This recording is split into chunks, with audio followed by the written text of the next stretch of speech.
OBS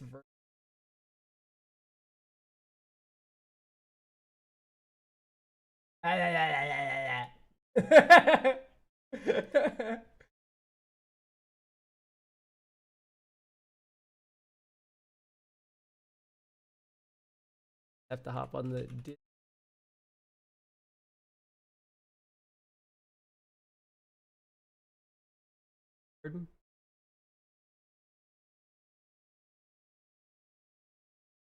Yeah. Videos it now, not videos. I'm live at live stream. Copy the mauled slop.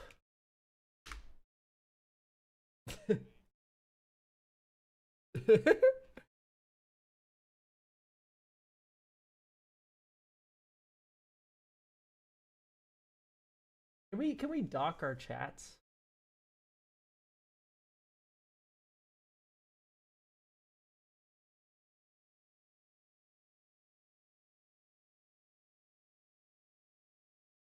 I am very much live. I have 4 viewers and 3 shared viewers.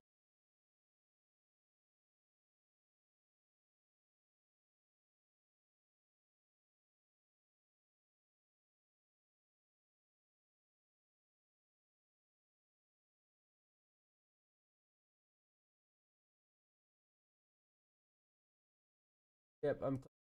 Hi guys.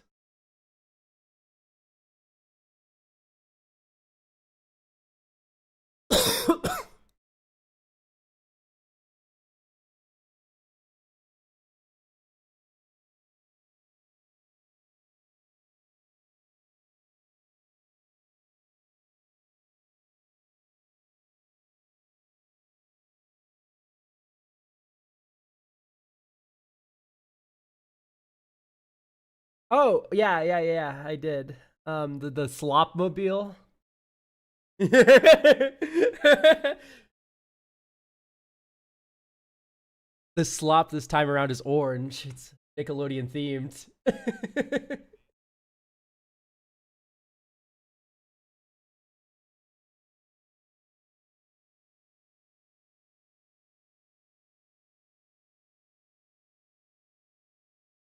Dude, what's amazing? All right, so spiders as a creature type, awful before Spider-Man. It's like a bit of a joke, but now you cannot play spiders without putting Spider-Man cards in your deck.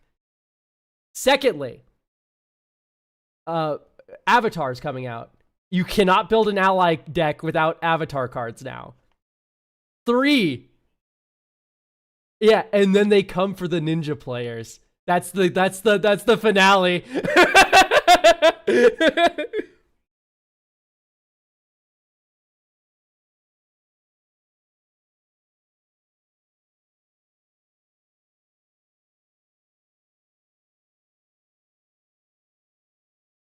Dude, you've met a Yuriko player. You've met a Yuriko player.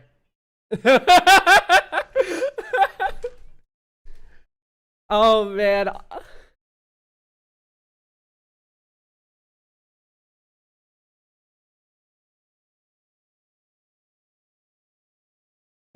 Wait, what?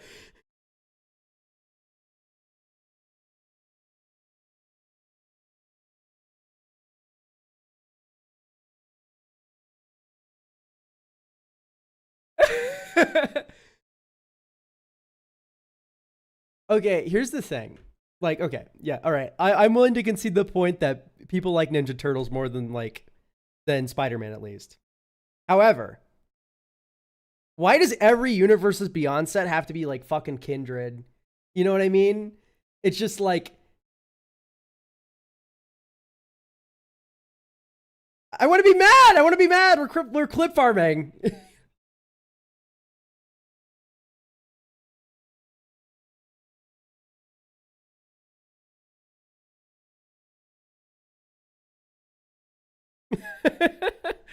Oh no, dude, it sucks because Master Splinter is gonna have like 5 cards. Why do they all get 5 cards, by the way? Anyway, deep breath. Like Master Splinter could have been like a cool card with like training, and then the trained card becomes like a ninja and it has unblockable. Like that makes sense. But like, no, it's gonna be like all of your turtles get +1/+1. And so that's what's it gonna be.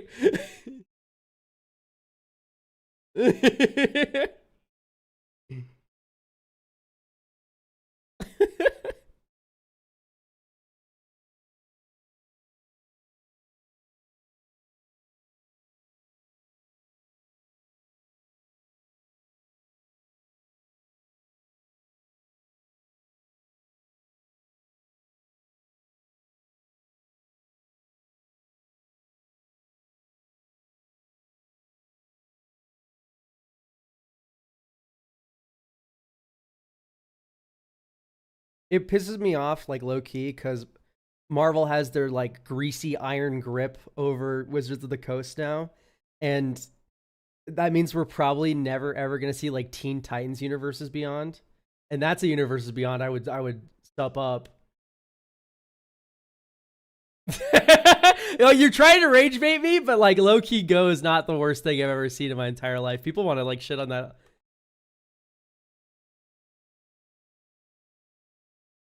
Teen Titans Go! Yeah, that one.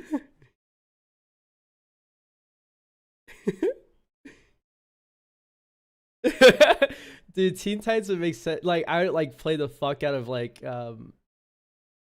Slade. That'd be dope. Or like murders your opponent.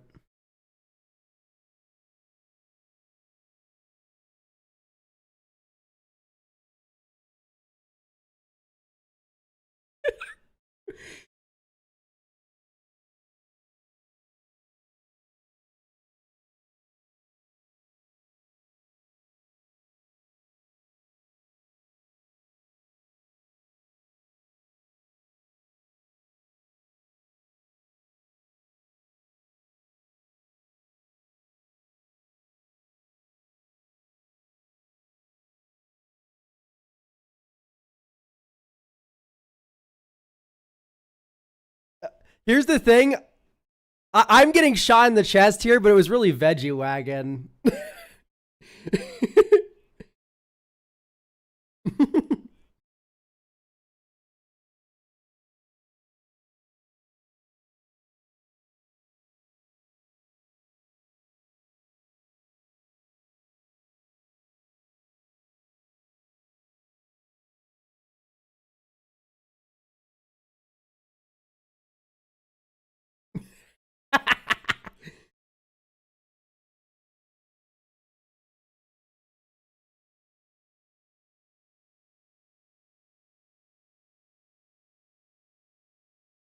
Oh my god. I didn't realize it was that bad.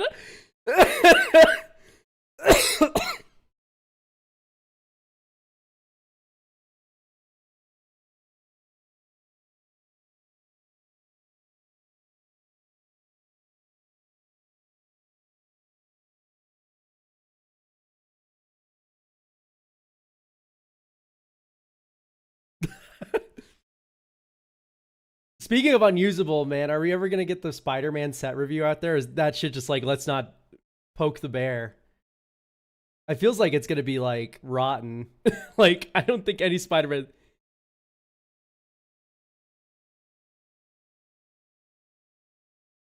Oh, exactly. I don't think so either. No, the fact that you forgot about it is like a sign from God.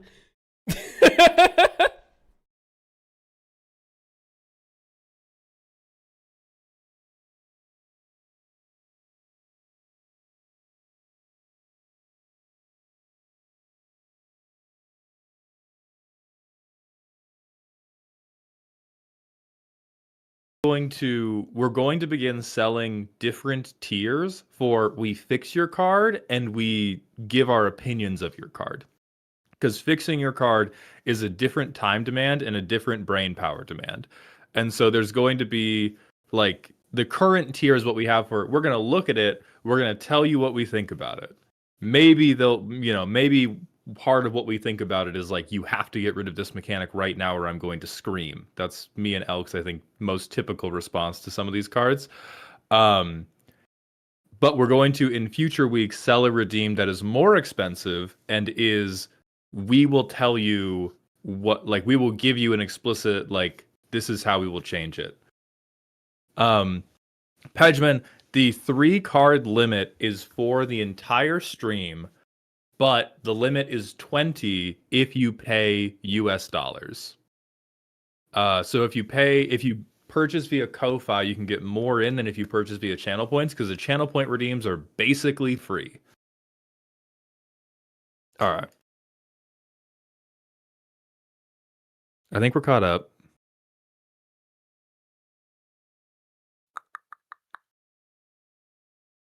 Mald, why didn't you tell us you were going to be on ED Hijinks? That episode was very funny. You and Joey were great.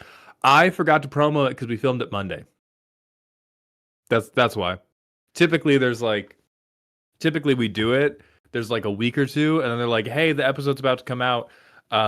We filmed that episode, and then they were like, "Hey, we're posting this." Oh my god, they didn't make me a fucking collaborator. Hold on. Oh no. Hold on. Awful. Hold on. Re-upload this video now. Re-upload this fucking video right now. I mean, they just might not know about it because it's new. I swear to God, if anybody else is a collaborator, the one before this has the collab button on, I'm going to send a strongly worded email. I put my girlfriend's hat on for this. I put my girlfriend's hat on for this shit. Ugh. All right, so we have YouTube drama now. That's good. Okay. We ready to go? You feel good, Alk? You feel good and ready? Yeah, I mean, I don't see any reason to hold it up any longer. Unless, like, you want to vamp for another 30 minutes, and God knows we both could. Ooh, that sounds good. Hold on. Oh, I don't have TikTok live. Hold on, that actually matters. And I have to make sure It's okay. I forgot to have your webcam up for like the first like 40 minutes of this. Not 40 minutes. It's not been that long. And then also YouTube was not getting your audio until like 5 minutes ago. That's so chill. I don't read YouTube chat though. Why not? Elk, how do you feel about toolbox commanders like Iron Man or Henzi? Okay, first things first. Henzi, the only toolbox going on there's in the name.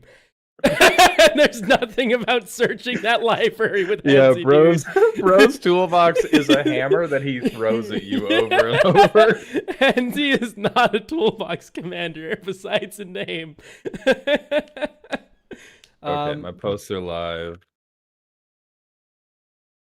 I don't know if you've ever watched my videos before asking this question, Quifix on YouTube, but it's I all of my decks tutor up the ass. That's like what they do. Elk's a little tool fiend. Fiend for the box, as it were.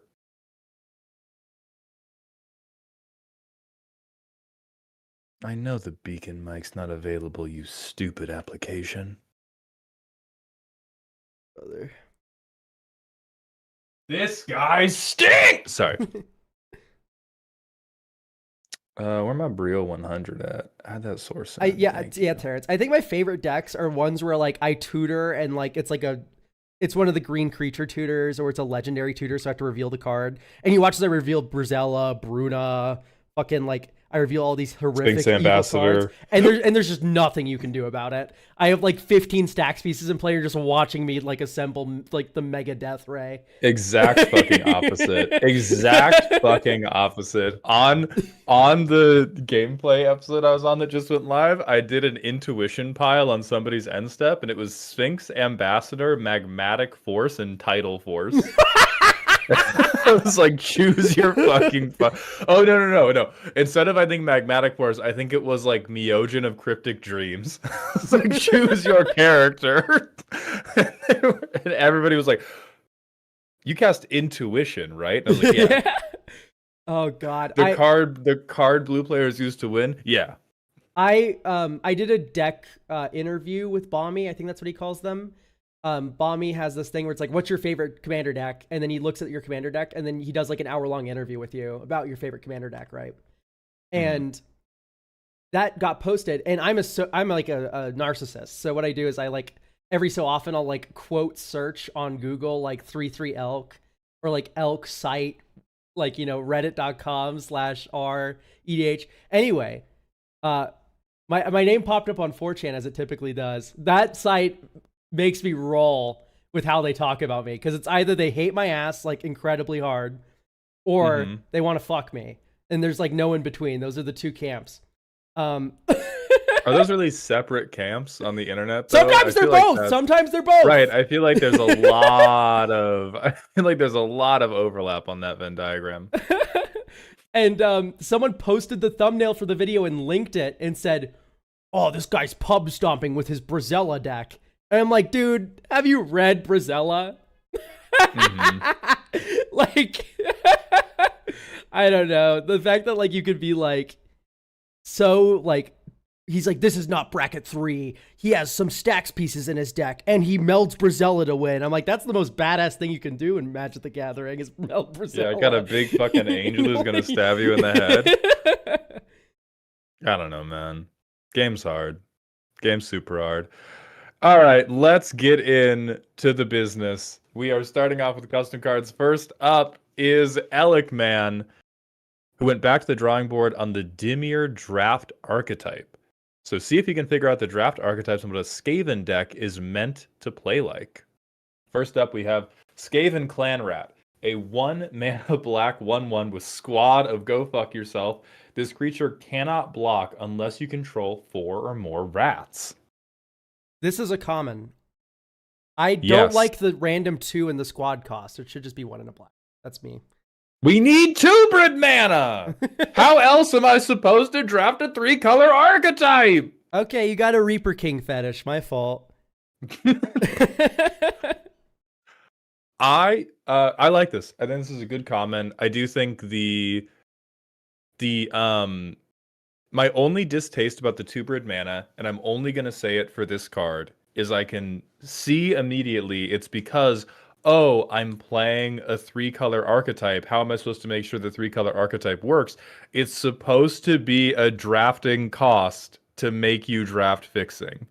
Like, it should be difficult to make your 3-color archetype work super smoothly. It should not be a thing where you just get to man spread your mana base that wide. Yeah.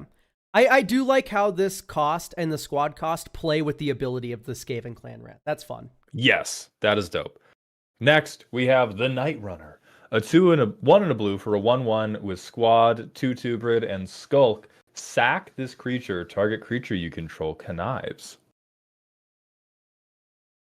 I actually like really like this design. That's really fun.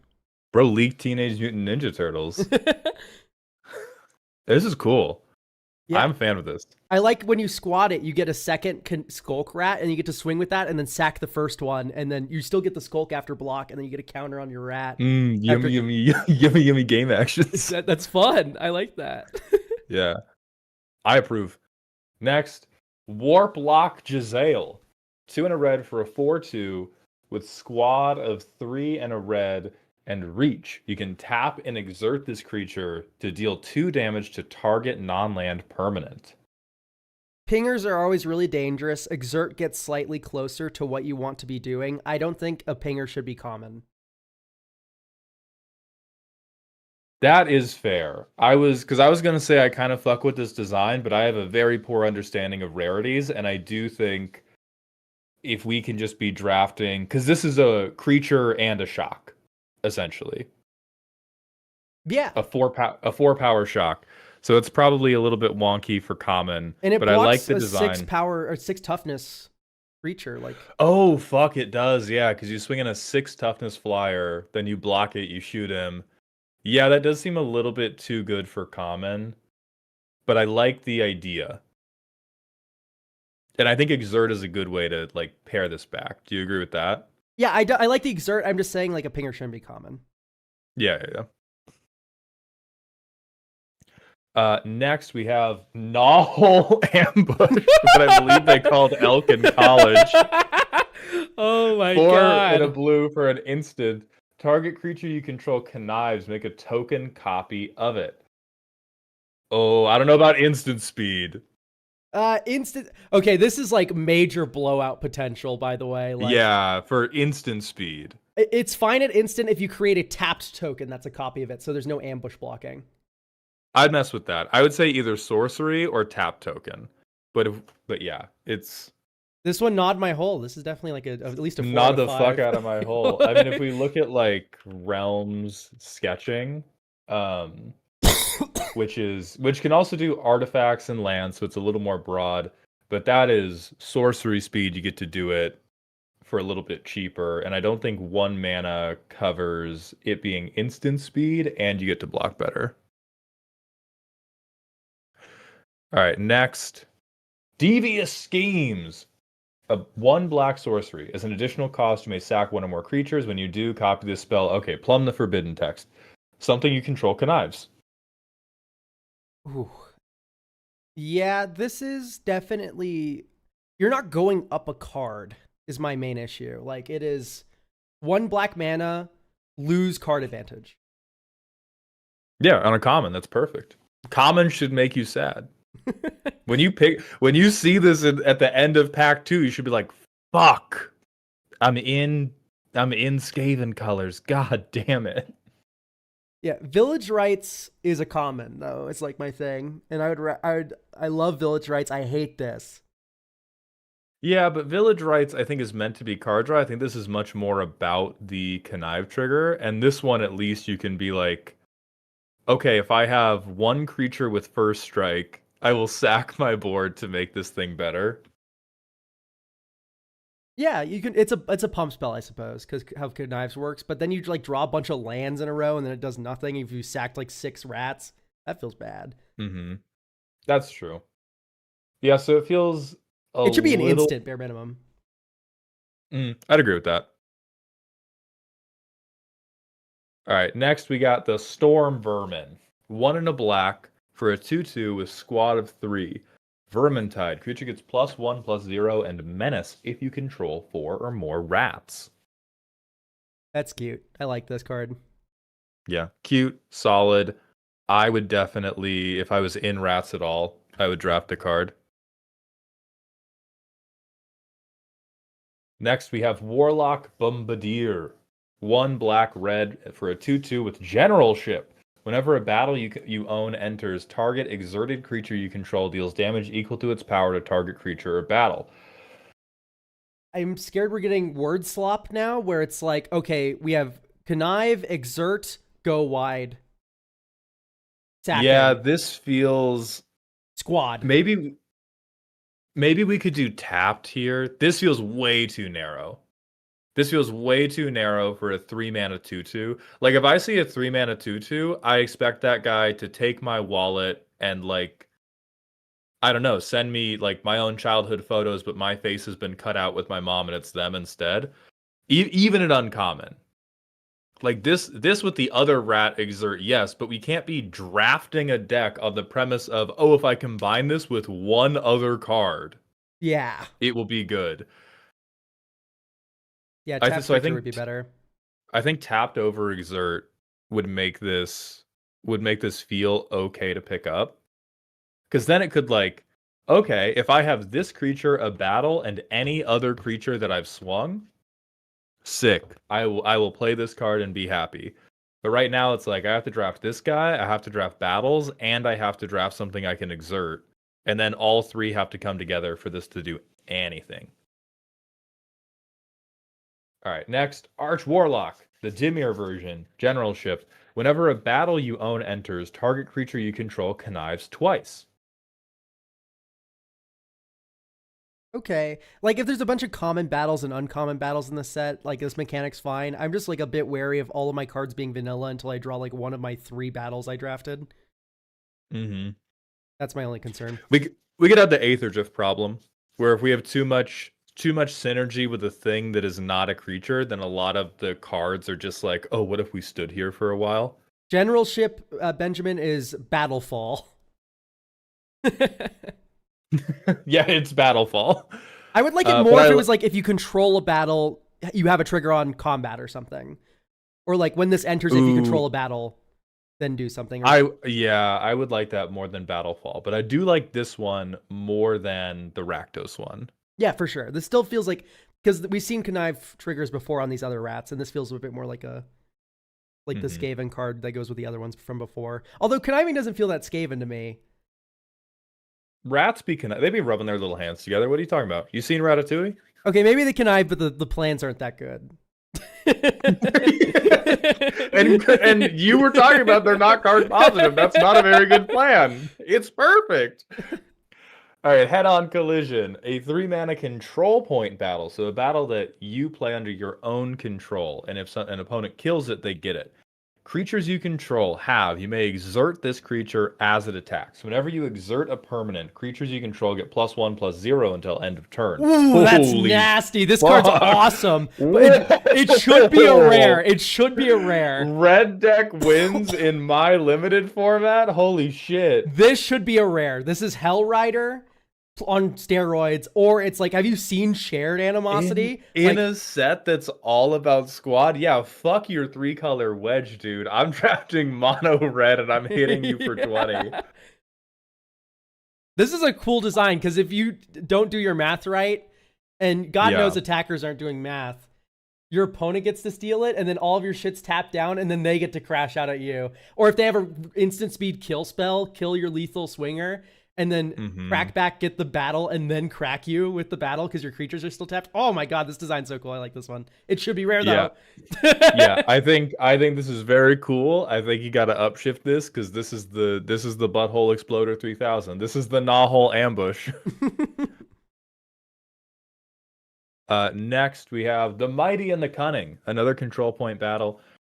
Sacrifice a creature. Target creature you control connives X times, where X is that creature's mana value. Activate only once each turn. Ooh, that is stupid, right? This feels like I have Go Gadget Dutch Oven anytime you go to combat with me, because if I have 2 creatures I can block with, right? I can sack one to pump the other. Yeah. And we're a squad set, so I always have 2 creatures. Activate only as a sorcery and only once each turn, and then even then this is a very good card. Because like I'm imagining the stupid like any stupid card that just goes like, whenever you draw a card, make a token, and then you sack one of the tokens and then connive 4 or 5 times. Yeah, but this is like, I think we're keeping this only for limited. We're not worrying too much about commander for these designs. I think it should be once per turn sorcery speed, and then it's okay. Because like in draft, if you're giving up creatures, you're usually a fucking idiot to do that. Mana value prevents tokens. You're missing what I'm saying, R. Gibbons. I'm saying if you have a creature that makes tokens on card draw or on discard, you can sack the token it makes to then target the creature that makes the tokens, which is probably 4 or 5 mana value. Well, I think that creature's is meant to be the sacrifice creature, not the targeted object. Oh, okay. Yeah. That so makes like it this is slightly about better. sacrificing. This is about sacrificing your squad cards more than anything else. Okay, that makes it better. Yeah. I think it still should be activate only once each turn and only as a sorcery, or activate only once each turn and only on your turn would be like a very safe wording. Yeah, sorcery plays it safe, but I think this is a neat design, and genuinely, if this card beat me in a draft, I would be like, oh my god, I got fucked so bad. Because like you giving up your creatures in draft should not be a thing that can win. But I like it overall. Next we have Skaven Clelord, a 4-mana 2/3 with Menace and Ward 2 if you control 4 or more rats. Whenever you exert a permanent, target creature you control gets +2/+0 until end of turn. So we're just letting Rakdos kill people turn 4. So it seems. I think I have a worry about, because we had connive is the primary mechanic of this archetype. Some type of like light aristocrat stuff is primary for this archetype. if we also make exert a core part of the Grixis archetype, exert is not a thing you want to be it's like it's not the exact same problem as flanking, but it's not something you want on everybody's plate. Because if you make exert a thing and you make the benefit for exerting usable, you get into a situation where the person who gets 3 creatures first wins every game. Yeah. Like they just For me, it's they giving launch you confusion. into the sun. It's giving confused because it's like if Rakdos was one Warhammer like faction and blue black was Skaven and the red black faction like dwarves or whatever got exert, I'd be like, okay, great, these can coexist in a drafting environment. When both are Skaven and it's the Grixis shard, and then we're mixing connive and exert, two mechanics that don't feel like they have any overlap at all, it's confused. That's what it's feeling like right now. Okay, next we have the Acolyte Globadier, an Izzet 2/2 with a squad of 3. When they ETB, exile the top card of your library. You may play it during any turn in which one or more cards entered or left exile. Okay, so now exile matters. Well, all right. Well, there is it. They need a third thing. There's 3 colors, Elk.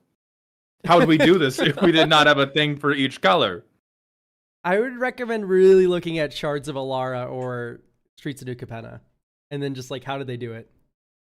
I mean, I think this is a fine. I do think this is a fine attempt at how do I get the Grixis Shard to have actual card advantage and not just card cycling. But I do agree if you then show us a bunch of cards that are like exile,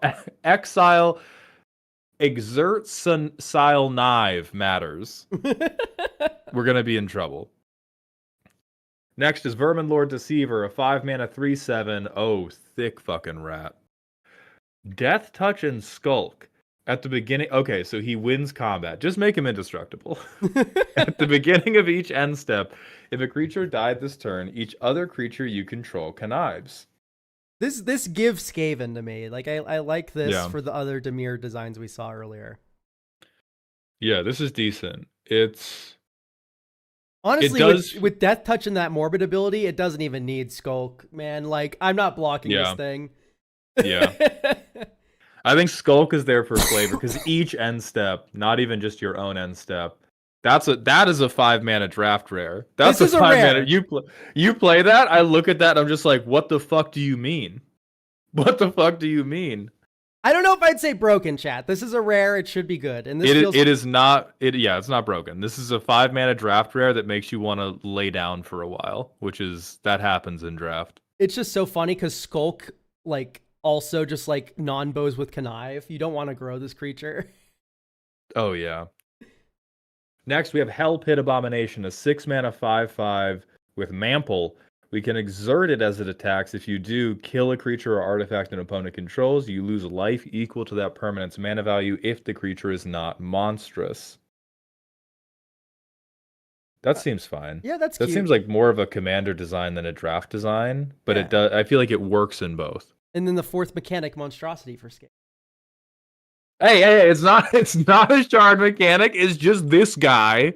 It's just this one guy who's big, all right? That's fine. Guys can be big, okay? I know you're unfamiliar, but guys can be big. You're allowed, like, a couple of evergreen, like, tertiary mechanics in a set. Like, we get flashbacks sometimes randomly here and there. Mm-hmm. All right, next we have More Doom, an X-mana red-blue spell. Exile the top X cards of your library. You may play them during any turn in which one or more cards entered or left exile. More Doom deals 3 times X damage to each creature. Creatures destroyed this way are exiled instead. So you draw a card in Anger of the Gods. Yeah. And then X is 2 is you draw 2 cards and then deal... Draw 2 cards, farewell. For draft. Yeah, draw 2 cards for 4 mana, also 6 damage to every creature. Yeah, it should be XX blue red. This is way too cheap. I agree with Mojo. We should do double X on the cost, but then I like it. It is a rare.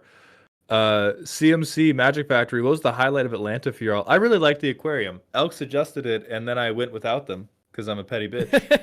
But it was a Okay. very good suggestion. I went with Snail, Blood Artist, and a few other people. And yeah, no, the aquarium rocks. That place is cool.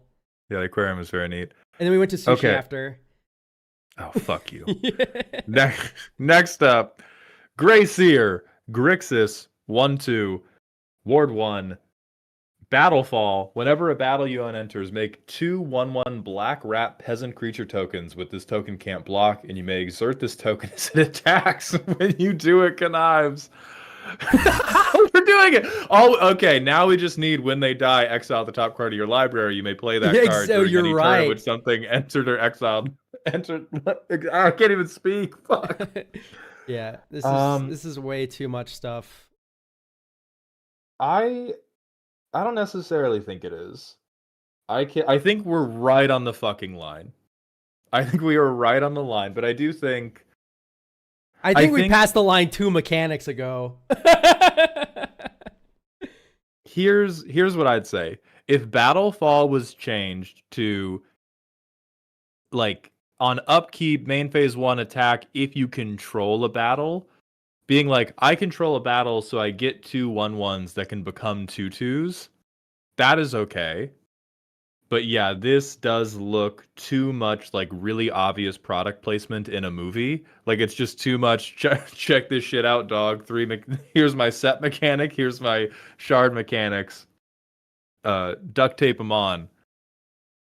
So maybe if you control a battle at the beginning of like combat or something, or maybe at the beginning of your upkeep or end step, whatever you want. Yeah. I mean, this is my thing with like set design is like Streets of New Capenna for Grixis was it's the Maestro's mechanic. Fuck, what was it called? It was not Spectacle. You get to sack a creature, Casualty. Mm-hmm. That played into red and blue because it was big instants and sorceries, and it also played into black because you're sacrificing at that. Yeah. And then it was like tokens to feed Casualty, and then that was like it. That was like the box. Oh my god. Okay, hold on, Elk. Next card. Cornered Rats. This is where the car goes off the cliff. Grixis, for a kindred rat enchantment, whenever you exert a creature, it connives. This I'm bringing out the Vine Boom. So, Alec, I know you're trying to loop in all the mechanics. This is the card where like LSV makes a YouTube short calling it the trap card of the set. It is the rare that is like 2 cents on TCG Player 2 months after the thing comes out for Commander. This is way too narrow for a rare thing that cannot block, cannot attack, cannot guarantee me value. We're way too far. Yeah, this is way too weak, and it's also just super narrow. All right, next we have Storm Fiend. Oh, the mythic rares. A 5-mana 4/4. Squad, sacrifice 2 rats. That's immediately cute. I like that. Yeah, that's I love super that. dope. Trample Haste. You may exert this creature as it attacks. When you do, it deals X damage to any target, where X is the number of non-land cards you own in exile. So now we're combining Exert and Exile, the sub-themes there. Oh, no. I think it is okay. I think it's a little bit narrow, but I think having this banger squad cost is saving it for me. Yeah, banger squad cost doesn't like it makes me more upset that the second half of the card is like, I'm not into it that much. Yeah, the notes on this draft format would be like, oh, this is a 4/4 that you can get 2 of. Yeah, I think we're trying to loop in too many things, but there could be like a commander deck that it was fun in. But I think we're at like now 4 or 5 mechanics that we're trying to. Let's see. We have go wide. We have squad, which is we're applying it to everybody, but it still matters. So we have squad, we have connive, we have creature sack, we have cards in exile matter, we have exert matters. Do we have anything? Oh, we have Battlefall. Battlefall. That's 6. That's 6 different things we're trying to make one faction care about, which is like Shards of Alara Grixis they had unearth. And they had Earth Un.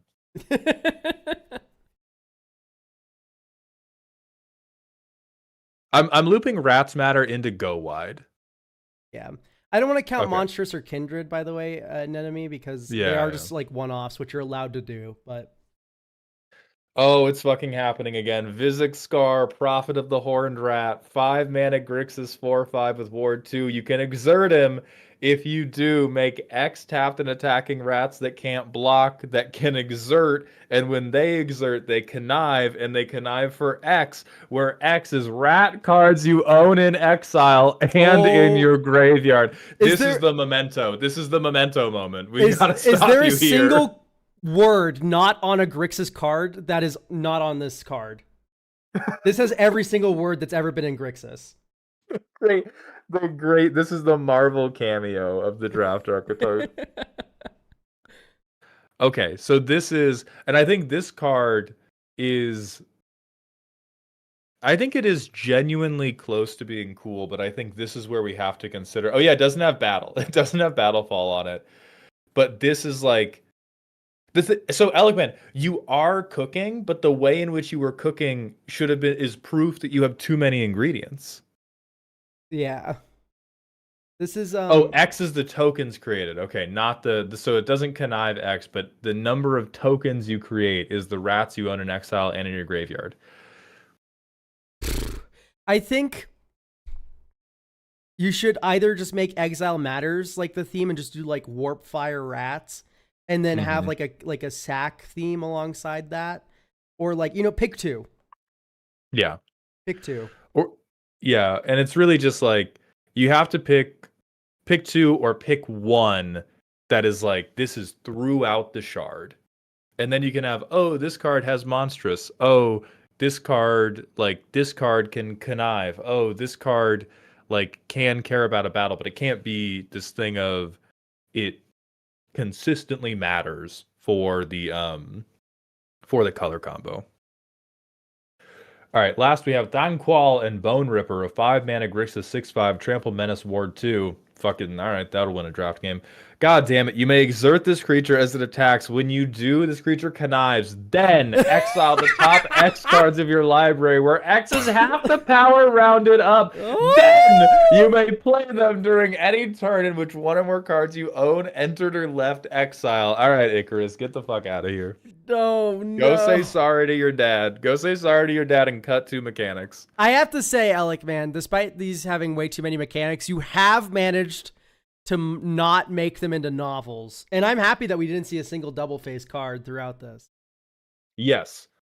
Yes, the word count has improved dramatically, and I am very proud of you for that. Now we got to get the mechanic count under control. Next, we're going to move on to Little Mix Doom.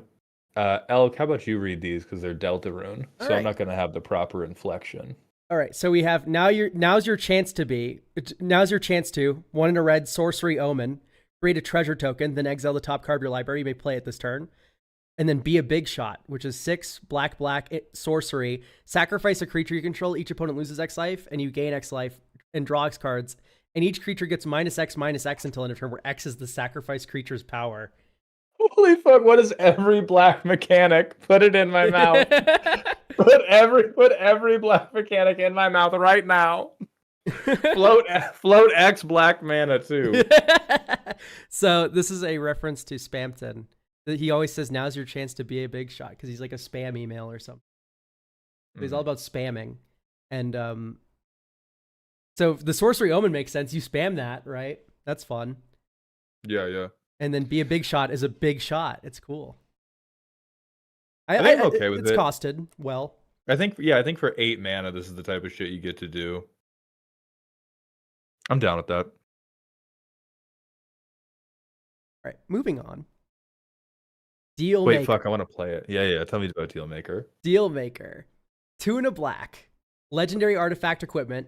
At the beginning of your upkeep, you lose 1 life and create a treasure token.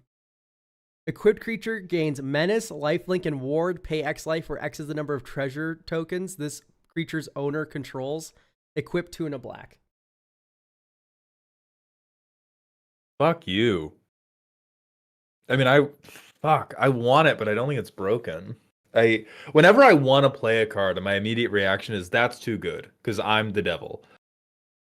But this is, It doesn't need to equip to have that first ability. So bare minimum, it's 2 and a black. You get like part of black market yeah, connections. yeah. I'm just not sure how good. I mean, fuck, mana's really good actually. And then you get to equip it later.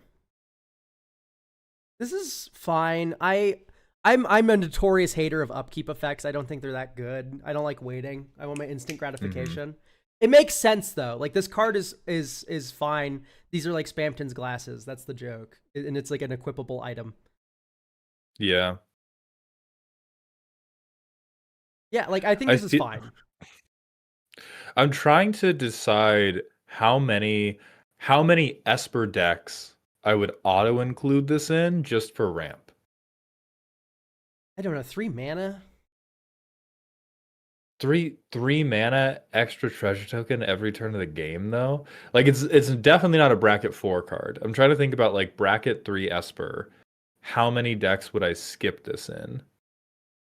I'm thinking more like Rakdos. You got like Zorn, double the treasure every turn. You know, you get like. Well, the reason I'm thinking about Esper is specifically to be like with no synergy, with no other treasure synergy. If I'm just thinking about this being like get access to 1 more mana every single turn, how many of those? Because like in Prosper, yeah, okay, whatever. I'm playing it every single time, and I'm think it's like every single fucking deck that can run it, even with zero synergies with it and zero intent to equip it, I'm always playing it, which makes me like it less. I don't know if I agree. I think Black Market Connections is already a card that I don't run in every black deck, and it's like the same thing, right? Yeah, but I avoid black market connections because it feels too good.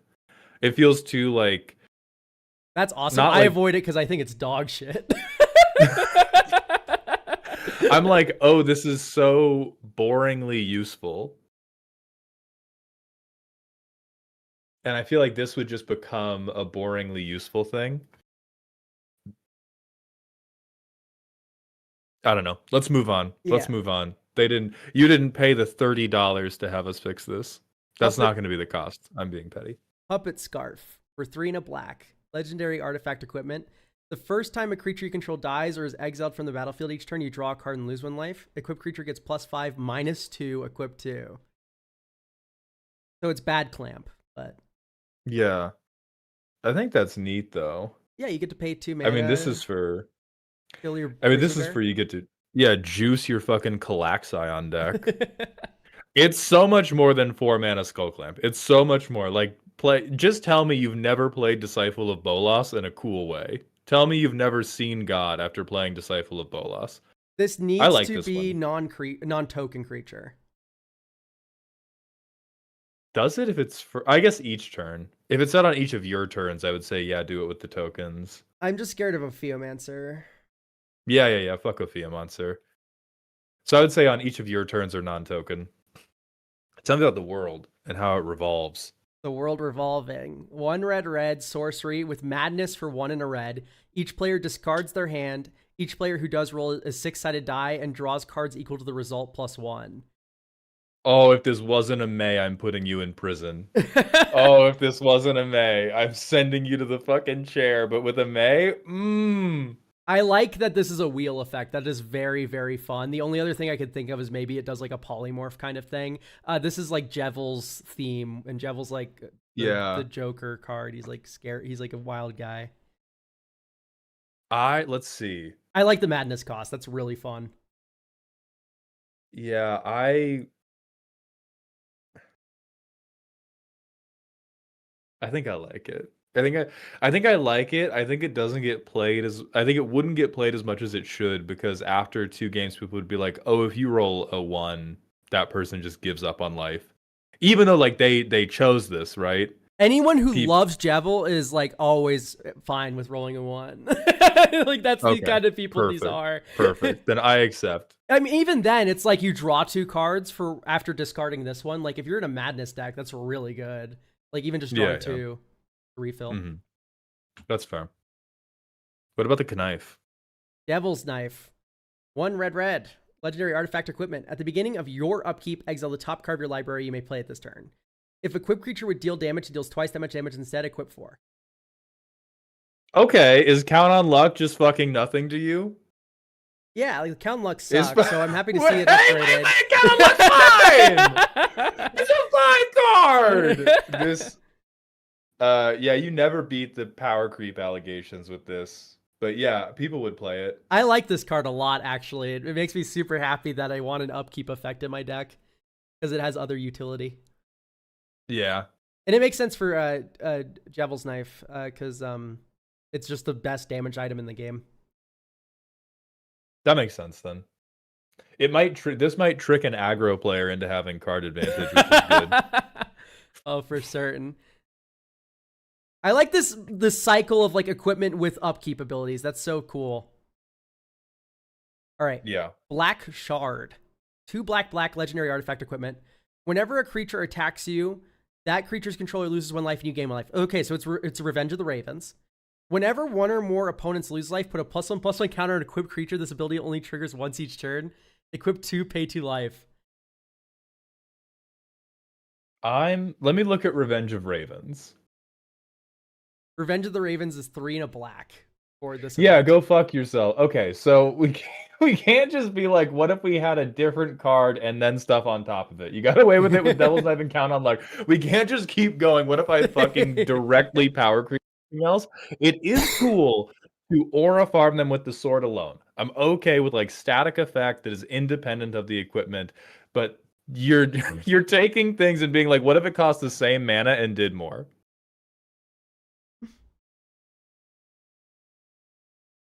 And then, to Elegman's point, yes, I did, and I think we grasp what you wanted to do. I'm not saying that your wants are wrong. I'm just saying that you have too many mechanics going on. Like we can, because you went, okay, I have 1 mechanic for this 2-color pair. I have 1 mechanic for this other 2-color pair. How do I bring them together? I make a new 3rd mechanic. I think that's where you went wrong.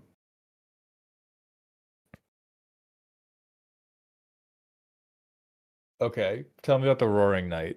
The Roaring Knight. 3 black for legendary creature Knight. Death Touch lifelink. Whenever a player casts a spell, that player loses 3 life. Okay, beautiful. I love it already. At the beginning of combat on your turn, target opponent faces a villainous choice. The Roaring Knight gets +3/+0 and gains Shadow until end of turn, or the Roaring Knight gains First Strike and Provoke until end of turn. I don't like keyword soup. Yeah. The rest of this kind of makes sense. I'd build she/her Smoker Quill. The Roaring Knight is a beautiful lady. I mean, it is keyword soup, but it is a kind of neat choice because the choice is really I get to Voltron hit you really fucking hard, or I get to kill one of your creatures. My thought is like at the beginning of combat on your turn, target opponent faces a villainous choice. The Roaring Knight deals 3 damage to any target, or it does something else, right? Like, so that plays with a lifelink in a funny way. It offsets the 3 life you lose when you cast a spell, because that whenever a player casts a spell, that's symmetrical. Oh yeah, that is crazy. Yeah, so I like it with if it's like a lightning bolt, like that would be cool. And then there's the second villainous choice, and then done.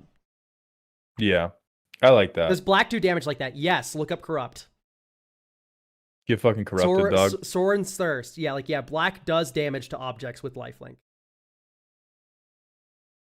In fact, we're getting one in Avatar. That looks sick. Food Time, thank you for the follow. Welcome to Doghouse. Tell me about Gerson. Old man Gerson. Oh, yeah. I'm old. 2 in a Simic, so 2 green-blue. Legendary creature, Elder Turtle Advisor. Elder's hilarious. I'm old. Whenever Gerson attacks, you may untap it and remove it from combat. If you do, support 2. Whenever 1 or more creatures you control with counters on them becomes the target of a spell or ability your opponent's control, you may have them phase out. This ability triggers only once each turn, 2/5. I think it should say other creatures you control, because he doesn't really save himself. And I would hate it if like you get a counter on Gerson and then suddenly you just like have perma phasing forever. Oh yeah, that would be the worst goddamn thing ever. So yeah, other creatures. This seems okay to me. I'm a Simic hater, and this is one of the least offensive Simic cards I've ever seen. By the way, no legs in chat saying the fuck is provoke is exactly why I don't want that card to be that wordy. Oh, Don't worry about it. what's shadow? Search is shadow. What's you know, like you don't have. I don't want to do like 5 Yeah. rules searches every time I play a card. What's half the shit you're talking about? Right. All right, what's up with this axe? Justice Axe. 1 green, legendary artifact equipment. If you would put 1 or more counters on a permanent, put that many of those counters plus 1 on that permanent instead. Okay, at least it isn't fucking doubling them. Equipped creature has whenever this creature attacks, proliferate. Okay, now we're effectively doubling them. Equip 4. I think this is fine. I think on equip 4, that's fine. Yeah. If we see this printed in Magic, they will give it equip 1. But this is my favorite of the I'm going to give static effects, because this is we've power crept hardened scales, right? We've not done this is branching evolution. Yeah, exactly. So yeah, I'm cool with this. Yeah, I'm liking it. Right. Shadow Crystal. For 3 mana, you get an artifact. Tap, add 1 mana of any color in your commander's color identity. Just make it add 1 mana of any color. But you just get anything. You just get anything. 2 tap, scry 1, then draw a card if you control a commander. Whenever you cast a commander spell, if this card is in your graveyard, return this card from your graveyard to your hand. Why do we need that on a mana rock? Whoa, whoa, whoa. This is just really good, like top to bottom. Like for 3 rock, this is like, holy lord. This is better than Commander's Sphere. This is a rock. Everything's better than Commander's Sphere. This is a rock made to convince Josh Lee Kwai personally that 3 mana rocks are playable. Yeah, I think we're doing like one thing too many. Yeah, I think we get rid of that whenever you cast a commander spell. I'm sure that's like some deep flavor thing that I play too much Fortnite to understand. But this is... Yeah, this doesn't give Shadow Crystal to me, by the way. Like, I don't know. Shadow Crystal's a little... It's like a weird rock that you're going to need later in the game. Like, the purposes of the secret bosses drop Shadow Crystals is the joke. And then, like, they like let you look through things. Okay. We are going to move to Raven Art's League of Legends cards. I know nothing about League. I know gonna. What I know about League is I know everything about Arcane, and I know Mordekaiser turns people into bricks. Yep, that's exactly what happens. That's all I First, know. we got Thresh of 5 mana, 4/5. At the beginning of combat on your turn, target creature and opponent controls must block Thresh this turn. If able, for 1 and a black, exile target creature card that was put into the graveyard from the battlefield this turn. When you do, draw a card and put a +1/+1 counter on Thresh. This card feels Golgari. Yeah. However, I like it. Therefore, it's good. Go fuck yourself. I like the design too. I think it should be 3 green-black. 3 green-black? I could see that. I could see Golgari for him, but I like this mechanically. I think I would play it. It feels appropriate to playing against Thresh. Next, we got Hecarim, Treacherous Knight, a 5 mana Orzhov 6/4. Whenever a creature you control deals combat damage to a player, that player loses a life and you gain 1 life. Flavor fail for not bringing back the Aether Drift speed mechanic. For a white, Hecarim gets +1/+1 until end of turn. If this is the 3rd time this ability has resolved this turn, Hecarim gains lifelink and trample until end of turn. That second ability is like, why did you put more slop on top of my broken card? You know, it's just like... No, I'll lose 1, gain 1 broken card. I know it's for each creature that does combat damage, dude. Like, you have like 5 spirits, suddenly you have 10 power. Oh, that's... Ooh. Yeah, wait. I'm sorry.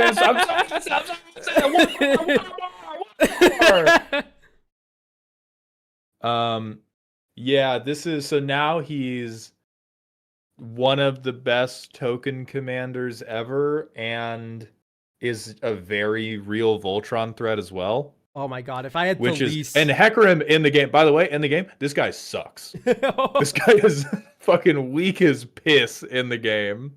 It's not a +1/+0 Anthem effect, actual milk. It is kind of like +1.5 because you are getting 1 life. So it's technically a 3-point life swing for each hit. Well, It- Orzhov has never really cared about life gain, so it's not like that's just not going to contribute very oh, much. no, exactly. No, you're right. You're right. I forgot. Well, we've seen, okay, Smoker, we've seen scarier token commanders. My point is, this is a very relevant token anthem on a guy who will hit you for 21 fucking 2 turns in. I think if you axe the second half of this card, people are still having a ton of fun with this thing. Yeah. Okay. Madra, no, we are not allowing you to fully prepay cards. It's going to be commission only. I will come up with a price that is uncapped pay in advance. Be forewarned, it's going to be a stupid amount that will make you throw up. But we will come up with a price for that. But right now, you got to wait for a commission to go live. Next, we got Maokai, Twisted Treant, 6 mana Golgari 2/5. Landfall. Whenever you play a land, you may sack it. If you do, make a 0/0 black and green plant. Put X counters on it, where X is the number of land cards in your graveyard. At the beginning of your end step, exile a land card from your graveyard. When you do, gain 3 life. I like everything this card does. I think it's kind of cute. Mechanically, it's really interesting. It doesn't feel like Maokai to me, but this may be a lore thing. This does not feel like gameplay to me, because in the game, Maokai makes really annoying tiny plants. I guess some people can build for like the plants to do damage, but it's never really that much unless you're having a Christmas Land game. But mechanically, very cool Magic card.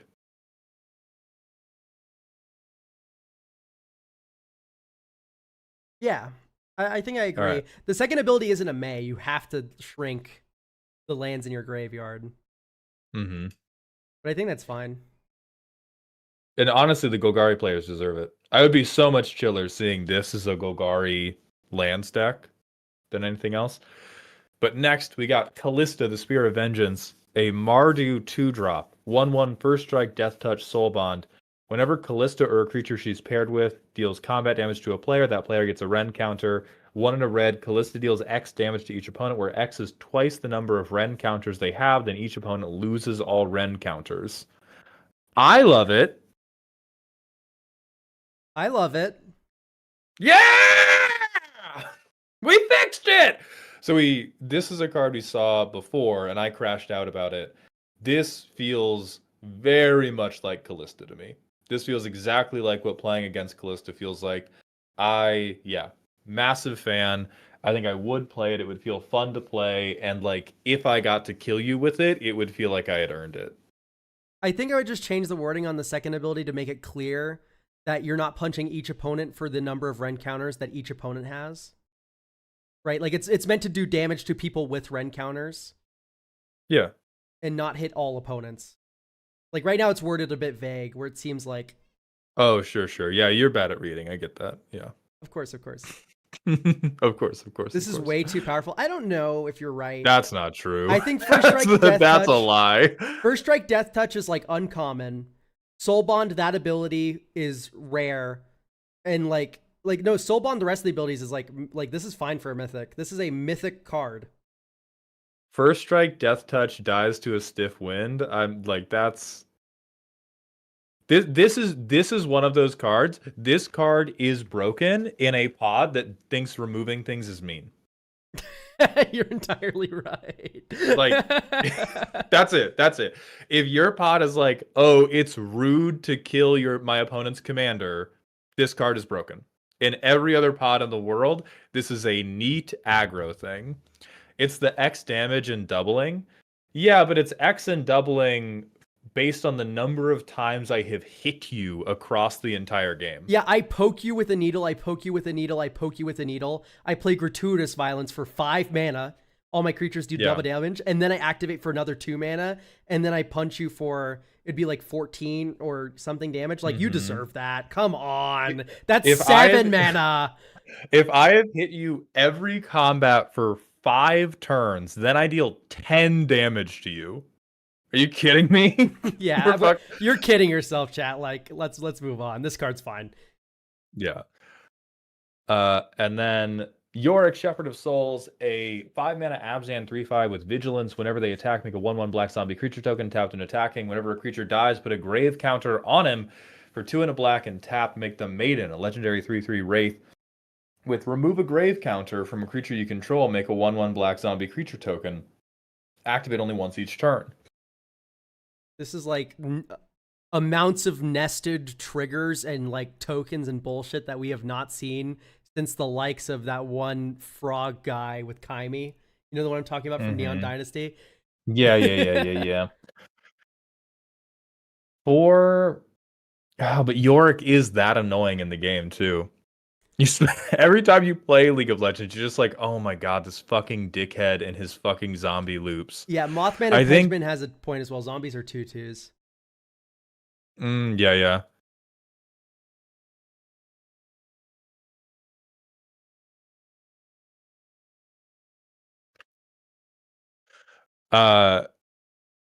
And then, okay, let me clarify what Madra asked. I am not going to post an amount that will let you post any number. The limit to the number of cards that an individual author can get reviewed each stream is going to stand, because when any of you are allowed to post more than 20, it kills viewership. We have seen it happen like 6 times now. So there's no amount of money that can be paid to break the authorial cap. I don't know. Give us $3,000 and we'll break the authority. Like, come True. on. Yeah. $3,000. I'll kill a stream for you. The different card price we're gonna set is what it's gonna be to prepay when a commission is not up. Because right now it is, I think it's $4 a card if you buy via a Ko-Fi commission, but that is, you can only get them when the commissions are active. I will put up a different one that is like, you can buy as many as you want ahead of time, and you can always guarantee that you are in the queue to be reviewed, but you can still only get 20 done a stream unless you've paid like literally thousands of dollars. Okay. Yorick's a 5-mana commander though. 5-mana commanders today have to do so much shit. Yeah, it's not the amount of shit. Like, I don't think this card's broken. It's just like, oh my god, I have to like jump through 7,000 hoops to get a fucking 1/1. Yeah, fuck you. Like, I would just play. I don't know. You're Abzan aristocrats. You're Abzan aristocrats. I play fucking Gave, Guru of Spores, man. That's like true. That's the fucking Rube Goldberg make a 1/1 commander, and he goes infinite. That's very true. All right, next we got the Monarch. Hit me with it. The Monarch. 3. If this doesn't give you the Monarch, I'm gonna be pissed off. 3 black red, legendary creature, human villain. When the Monarch enters, you become the Monarch. Okay, thank God. Already 5 out of 5. Beginning of your end step. If you're the Monarch, each opponent exiles cards from the top of their library until they exile a non-land card. Then each opponent faces a villainous choice. You may cast that card without paying its mana cost, or you amass villain's X, where X is that card's mana value. Holy shit, this is like kind of good. Yes, I like this. However, anything that triggers if you're the Monarch should happen on your upkeep. That's true. Unless it's like, if this was 6 or 7, then I would say, yeah, you need to let me have this the turn I play it.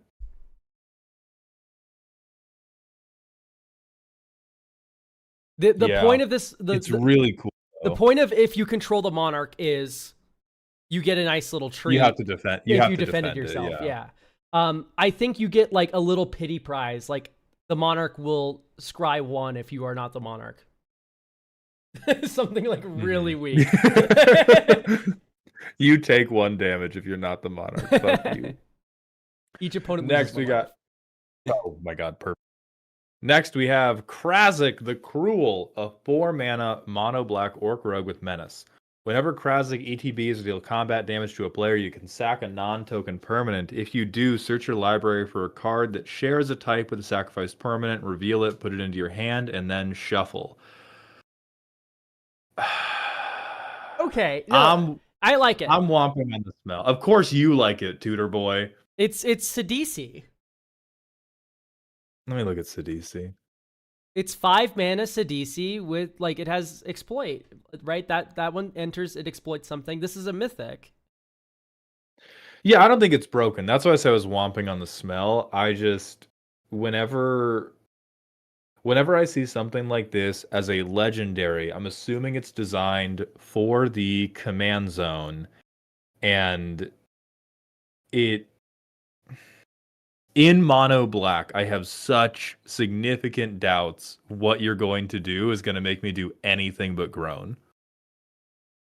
Oh, I 100% agree, but it says non-token permanent. You have to hit them. It's not on attack. And then there's also like you get a little enters treat, sure. It's on it's on enters. So it's just like it's not on enters and then I sacrifice a source or an instant get saw in half, you know? It's not like that stupid. Yeah, that's true. Because it has to be a permanent and a non-token permanent at that. Like, I don't know. I like this card a lot. It's super.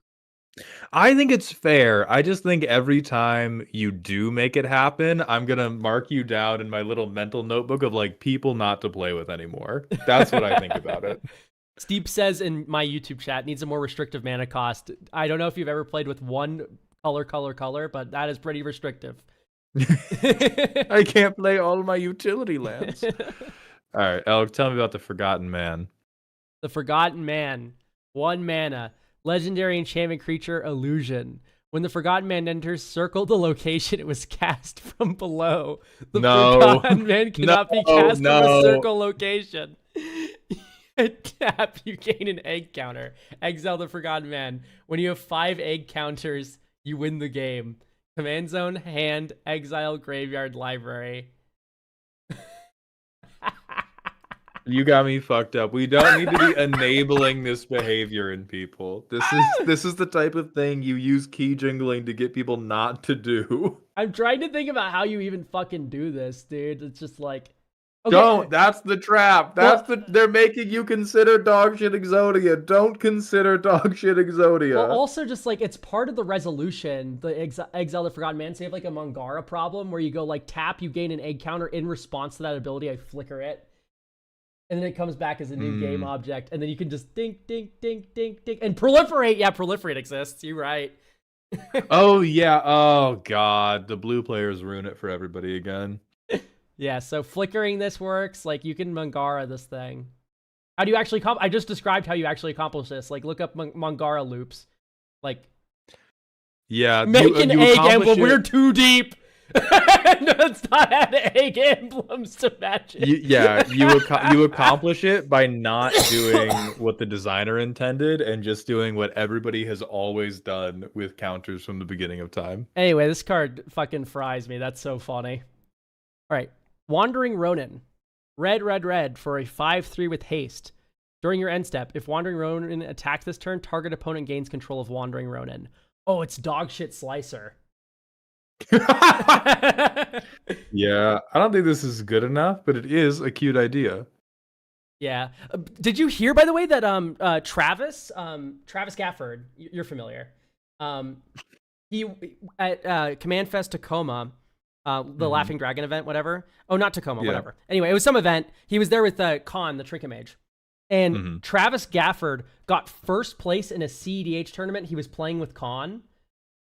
Oh, yeah, he went Alexios, right? Yeah, he won with Alexios. He won the tournament. And it was just because he put Alexios on the stack, and then all 3 of the blue players were like, I'm not countering that. And then he beat them to death. That's so fucking funny.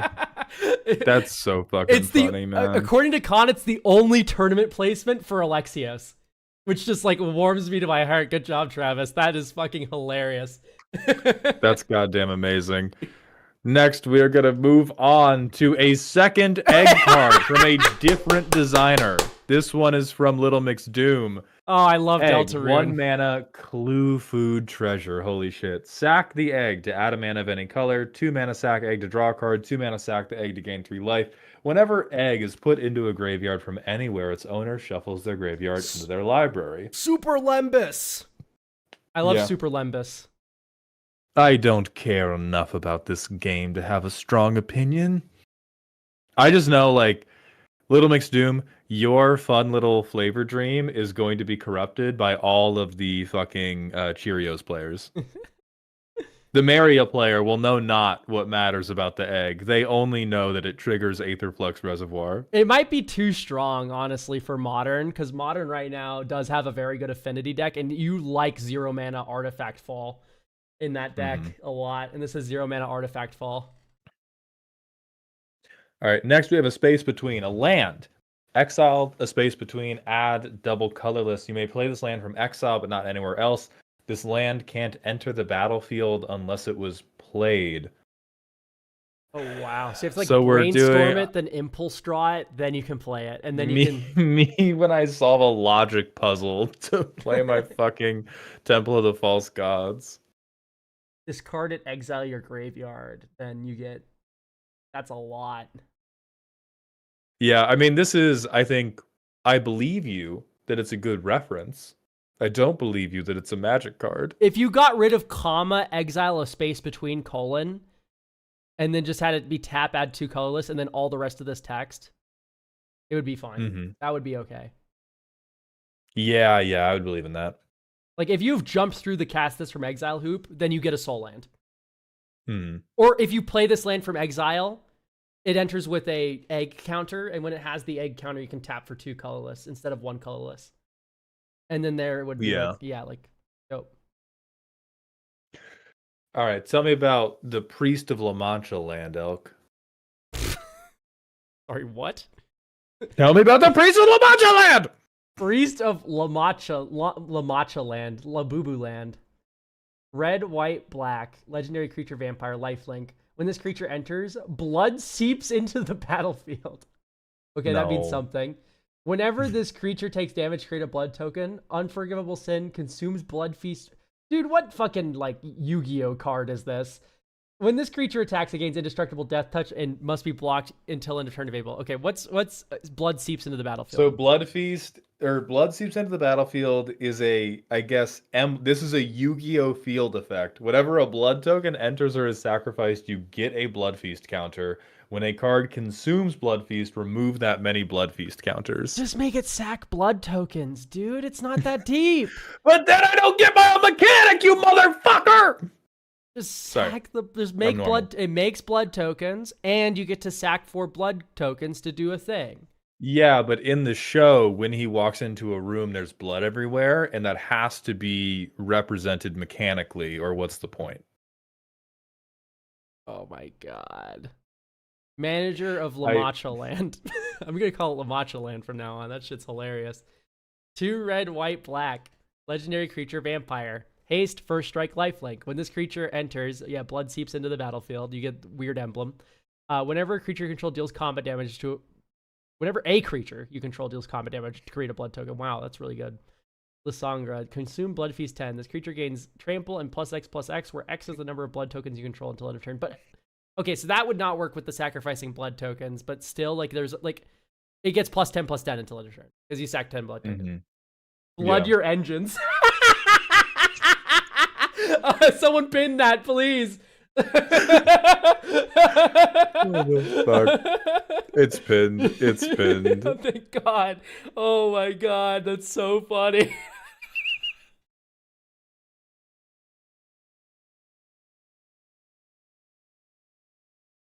Yeah, I mean, I get, so the thing that I understand about blood seeps into the battlefield is we're trying to make blood tokens better because right now blood tokens suck shit. I do think this is overhandling the dough. But I am sympathetic to being like, well, how do I get this blood token benefit while still being able to sack the blood tokens? Because right now in the game, all of the blood token payoffs are just like so awful. Jaws hasn't hit paper yet. That's true. Jaws is going to change the game for them. But I am convinced on the payoffs. I am not convinced on the blood seeps into the battlefield mechanic. All right. Next we have Trinket Goyf. I'm in love. 4-mana fucking idiot. Trinket Goyf's power is equal to the number of artifacts on the battlefield with mana value 1 or less, and its toughness is equal to that number +1. Ak Elk Run. It's the Trinket Goyf. Salubrious Snail. Last words. Perfect card. Print this shit. I am copying this into the podcast chat. Pay no attention. Pay no attention to the clue token player murdering you violently. It is true. This works really well with clues, doesn't it? Instantly the best Goyf ever made. All right. I think.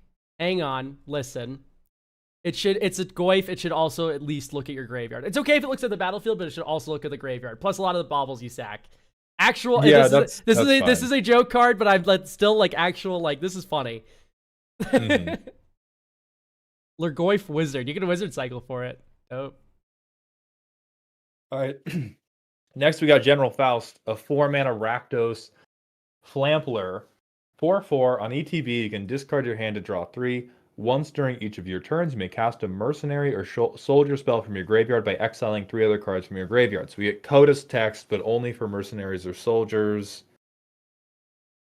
Okay. That seems fine. That seems inoffensive. Yeah, for sure. Especially on like a 4/4 flying trampler. That's very good. And then when it enters, you just get to refill. Dope. Yeah, I'm down with that. And then we have K9A Driver, a 5-mana white 4/4 flying vigilance fabled, and fabled is he gets a bounty counter when it deals combat damage. As long as Driver has 1 or more bounty counters on it, if you would put 1 or more counters on a creature or planeswalker you control or on yourself, put that many +1. As long as the Driver has 5 or more bounty counters on it, prevent all damage that would be dealt to attacking creatures you control. Remarkably fair. Oh yeah, 5 bounty counters. You're fucking dead. I kill you now. I've dealt you 20 damage before I get that second ability. Yeah, very well, it only has to hit 3 times because it puts 2 counters on itself after it gets the first counter on. Oh, like this first ability interacts with Fabled? That's so awkward. Yeah. I guess it makes sense though. That's fine. I think that's fine though. If you want to have because this is just a Lae'zel ability that cares about the precon mechanic, which is bounty counters. I think it's nice. Yeah, it's fine. Oh no. All right, from the same artist that brought you Sliverhoof Behemoth, we have Sliver of Treachery, a 7-mana 2/3. When Sliver of Treachery enters, gain control of target permanent. It becomes a sliver in addition to its other types. At the beginning of your end step, if you control 3 or more slivers you don't own, draw 3 cards. I just want to... No, not fuck off. You're a coward. You're a coward. You knew you should have printed slivers you control have when this enters gain control of target permanent. Yeah, no, all slivers need to have the enters ability. I was like, dude, I cannot wait to ghost away my board of slivers and steal your whole board. I'm like, I can't wait to hit you with the brooding sliver and make like 15 sliver tokens, and then they all steal your shit. Like, this is cowardice. Come on. I can wait for that, but that's what it should have been. Oh my god. No, this card sucks. It needs to have all slivers have the Agent of Treachery ETB.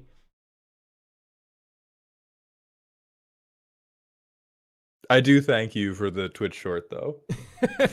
We're posting that. Lorik, Stony Visionary, Temur 4/4. Whenever you cast an instant or sorcery, if an additional or alternative cost is paid to cast it, exile it as it resolves with a spell counter on it. Whenever Lorik attacks, make an XX green golem creature token that is tapped and attacking, where X is twice the number of cards you control in exile with spell counters on them. I'm scared on principle. I don't want alternative cost to become regular. Dude, after Up the Beanstalk got banned, we got 3 standard sets in a row where they've printed cards with alternative costs that make them cheaper to cast. I don't want that to be Magic going forward. I played Hearthstone. Everything costs 0 in that game, and it sucks. I don't want alternative cost Magic. Yeah. We should not be keywording this. I agree with the principle. In specific, I'm not terrified, mostly because I don't know exactly what you're going to do with it. But I agree with the principle that you are delving into a dark region of the game that you should not be walking in. To be clear, Omniscience is an alternative casting cost. Yeah. Like, there's so many ways to trigger that. All right. Let's move to the next set. I will have you read these, Elk, because my jaw needs a little tiny break because I am a baby. All right. Raven, Operator 621. 5 mana for legendary artifact creature, human mercenary, flying, first strike, vigilance. Gets +1/+1 for each equipment attached to him and for each other mercenary you control. Wooburg, reveal the top 7 cards of your library. You may put a mercenary and or equipment card from among them into your hand. Put the rest on the bottom of your library in a random order. Field Operator. You can have a second commander if they're a creature with field with Navigator. Okay, with Navigator. Okay, so this is General Tazri, but it kills you. Which is fine, because General Tazri is like, if you're not comboing, you're not really doing anything. And I do like it when cards don't have to do that. Yeah, it's just like you get a backup commander on top of this. Holy, like partners are. I think we have to see what the navigators are. Because, yeah, partner's a fucked up thing, but like this is a 2/2 with keywords for 5 mana. Okay. Handler Walter. Boros hybrid black. Once again, hybrid mana fetish. Legendary. But this is used appropriately because it's used to give the card a 3-color identity, even though we only think he's worth 2 mana. Mercenary spells you cast cost 1 less to cast. Navigator. Was the previous card a mercenary? Yes, it was. So you can go this on turn 2, turn 3, some object, turn 4, you get your commander early. Okay, it just makes all your mercenary spells 1 less. Yeah, that's pretty fair. I guess mercenaries are Mardu-ish. Jesus. Wow. This Boy, is some art. Wow. Boy, what a fucking my God. step up from the black and white grandpa. Fucking, this card should have like a boing on an onomatopoeia as the flavor text. All right. 1 is it hybrid white. Legendary creature, human scientist. Equipment you control have equipped mercenary 1 navigator. Okay. I'm getting the image here. So we either build more on the mercenary side, we build more on the equipment side with this babe. Next up, more boobs on my cards. Ire Coral Soulmate. 1 Simic hybrid white. Ward 3, always with you. Whenever you cast a mercenary spell and an equipment spell for the first time each turn, you gain 2 life and draw a card. So we have the Thrasios. Or like, the Tatiova. This is the, hey, yeah, do you want card draw? Here you go. This is the best one so far, and it's not even remotely close. Yes, yeah, by a long shot. Isamu Relentless Warlord. 1 Mardu. Menace Bushido 2 Doom Strike. This creature deals damage in the form of Doom counters! At the beginning of each player's end step, they lose 1 life for each Doom counter they have. Creatures get -1, -0 for each Doom counter on them. What the fuck? So it just like perma damages you for the rest of you bleed out. Yeah, they wanted to figure out a way to get like a stacking bleed debuff in Commander. That would be awesome if it was the only thing this card did. When this creature dies, its controller loses life equal to the number of Doom counters on that creature. So this thing just shits damage relentlessly, huh? Yeah. Wow, that's a lot. Yeah. I feel like we gave him Bushido just because he has a samurai type line. I agree with that. Like, samurai don't do that no more. Samurai attack alone. They got the fucking exalted text now because they realize that Bushido is like eating saltine crackers. But I am kind of fucking with Doomstrike as an idea. This is kind of... I would want a legendary creature with just Doomstrike. Am I off base for that? Like, it has Menace Doomstrike, and that's it. And yeah, that's... It doesn't do dog shit to creatures. It just damages creatures. Yeah, that's fine to me. Plugu can... Yes, they do. Plugu was talking about art credits. We got art credits on all of these. Yeah, they're in the lower left-hand corner. Yeah. Yeah, no, I like the idea of a Doomstrike mechanic. I'm going to fire my exposition gun a little bit here. In Hearthstone, there was a card for Blood Death Knight for a while. And it was a giant, like, fuck off 8-mana card. And it just says, when this enters, your opponent gets an emblem that just says, I lightning bolt you every turn. And then you just play Mega Control. You just, like, wipe the board, kill spell, kill spell, kill spell. And meanwhile, they're just slowly bleeding out in front of you while you just destroy all their toys. I love that card so much. It was so funny. I'm going to fire my exposition gun, my logistics gun. We have like 9 or 10 cards until we're at the end of the current list. At that time, we're going to be opening up new paid commissions on Ko-Fi and new channel point redeems on Twitch. So if you're watching the stream on any of the platforms and you want to be able to purchase a custom card, it's like 100 channel points, which you can get in like 10 to 15 minutes. So if you want to try to submit a card, I would recommend popping over to Twitch now for when the second wave of redeems go live in just a little bit. All right. Cannot Rogue Trader. For Sultai, you get a legendary creature, Horror Citizen. Open up shop. Play with your hand revealed. During their turn, your opponents can play lands and cast spells from your hand and can spend mana as though mana of any color to cast them. No. I know what you're going for, and I want to immediately shut it down. This is not a dynamic you can effectuate in Commander. Okay, I see. Just like Reed sees the spoils. That card's fun. Like, do that. Yeah. This is nightmarish. Yeah, because you need to get Xanathar wording in here. Like, you can't cast spells from your own hand while they're. Yeah, no, don't. Mm-hmm. It transforms, by the way. Yeah, if you attack the shopkeeper or commit a crime, which like I get the vision. This is a video game meme that it like would be cool if we could translate into Commander, and I just don't think it translates well into Commander. Yeah, like, oh, if you want to do like the angry like video game shopkeeper meme, it's like it enters and everyone gets a treasure token. And then when someone commits a crime, it flips into a giant monster. Yeah, we're overcomplicating it to make it feel more faithful. And especially because this is end step, like this just sounds like everybody hand rips you and you lose the game. Yeah, it does have the text when at the beginning of each end step, if you have fewer than 7 cards in hand, you draw cards equal to the difference. But what your opponent does is if they ever draw into one of your kill spells, they go spell, kill spell your card. Right. And then, oh, they committed a crime. You may transform it. Doesn't matter. It's not exiling itself. Like, it's still getting killed, spelled, whatever. I don't like that card. Yeah. All right. Nahobino. What do you do? Wooburg for a legendary creature, human god. Whenever a creature an opponent controls dies or is put into exile, you get an experience counter. As the activated abilities of each other creature you control and of all creatures in your graveyard with mana value X or less, where X is the number of experience counters you have. Once during each of your turns, you may activate an ability without paying its costs. That seems like a recipe for disaster. I am not a Marvin aficionado, but I know people who are, and they are not happy. Wooburg Marvin, all you need to get is 3 mana value. You get Pili Pala, and you start making infinite mana. Oh, yeah. I don't. This is a super mega combo card. This is like, look at Marisi. Like, or is it Marisi? That's Breaker of the Coil. I'm thinking of Marisil, the Pretender. Yeah. I know who you're talking about. Which I guess for all the Wooburg combo players who were not eating well enough already, this is your card. But I'm personally not.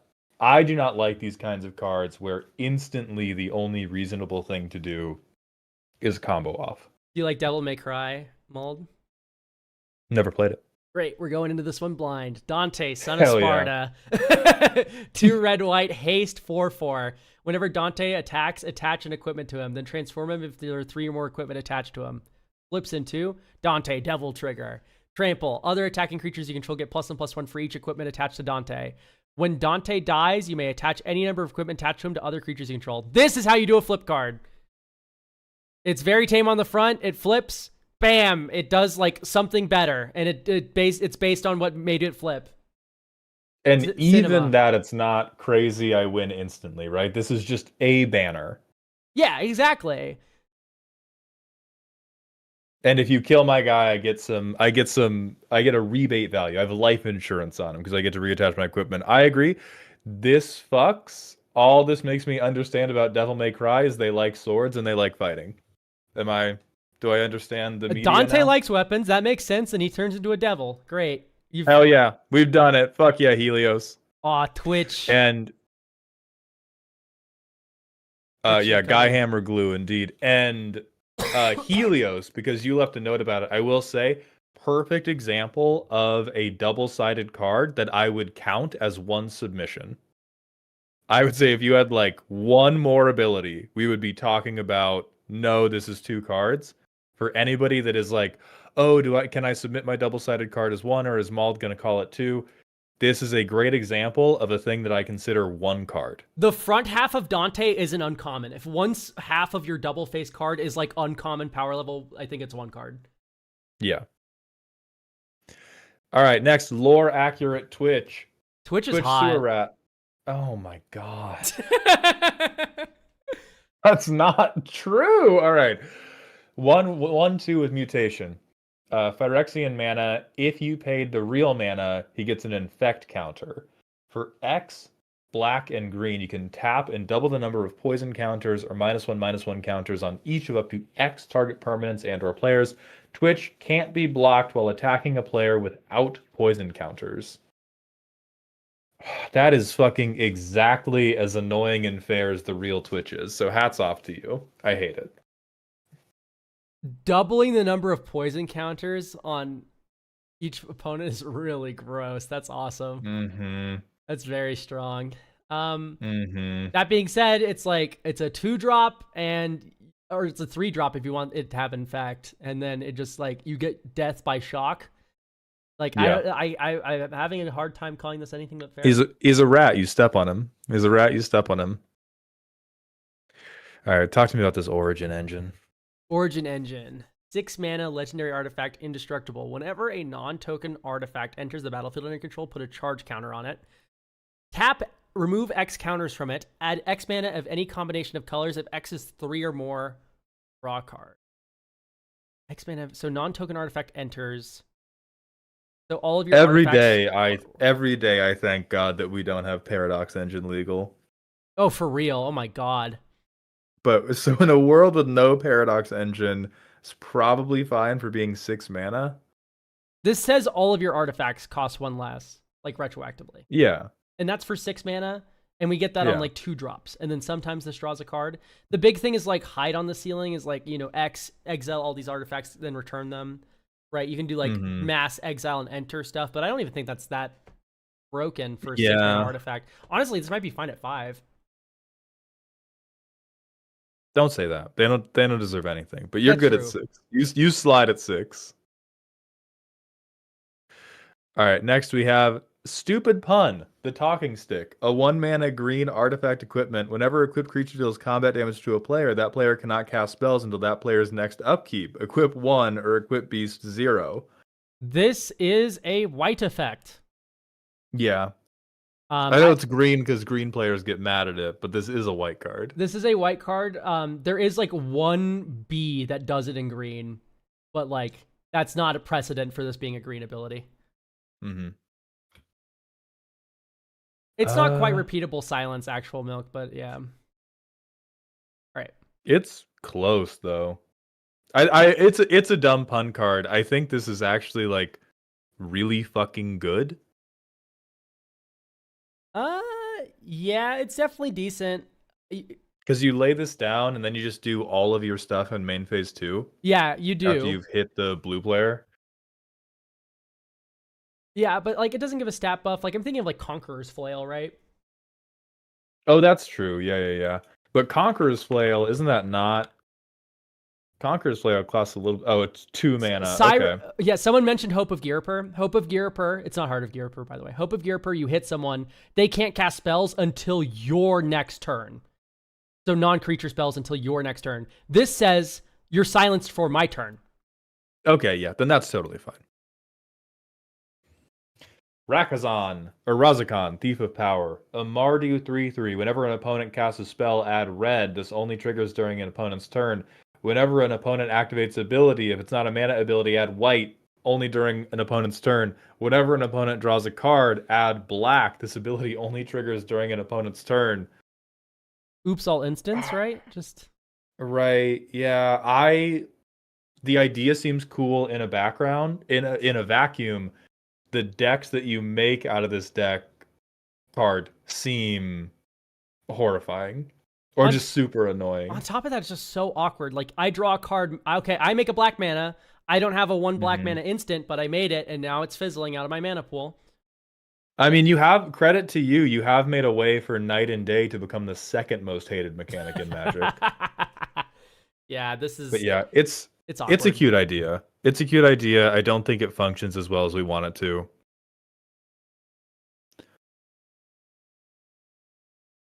Okay. Now I'm gonna go set the new Ko-Fi redeems live.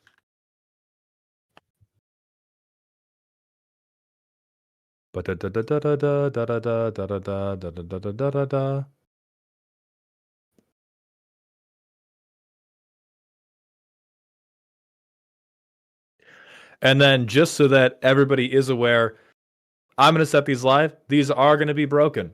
I apologize in advance, but whenever I set Ko-Fi redeems live in real time, they tend to not fucking work. So I apologize in advance, but this is what we got.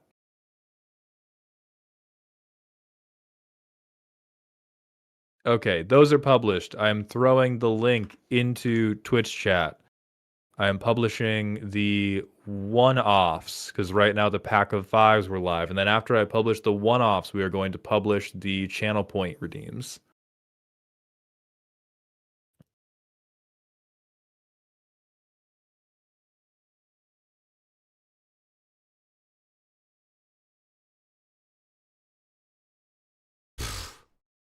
Okay, those are live. I'm going to come back to Twitch. We are going to publish channel point redeems.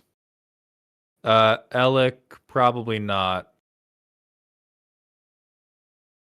Oh my goodness. My vertical stream's going crazy right now. Oh, for Battlefall, I made it that way so that you get value even when your opponents kill your control points and they flip control to their side. I don't like that either. I'm not sold on that. I don't even have my vertical stream going. Failed content creator. My vertical stream has 60 concurrent viewers. Hi, vertical. Hi. Hi, vertical YouTube. I love you, vertical YouTube. I'm taking a break from it because it was working. It worked really well for like 3 weeks, and then both my YouTube streams cratered out of nowhere. I have no idea if YouTube was like, this guy's trying to view farm us, or if I just fell off naturally or what happened. But it went from like normal to both the vertical stream and the horizontal stream was less than 10 viewers. Like every day for like a week. And then I stopped doing vertical streams and now it's back to normal. Shit was horrifying. Now that I've called out vertical YouTube as existing, it has dropped by 10. So many. No. Wait. All right. I'm also going to run the manual. Actually, I'm going to set the channel points live and then we'll run the manual ad break. Yeah, I'm going to join you doing that. Can I link you daily MTG challenge? This is something I've been playing on stream and it's been a lot of fun. Yeah.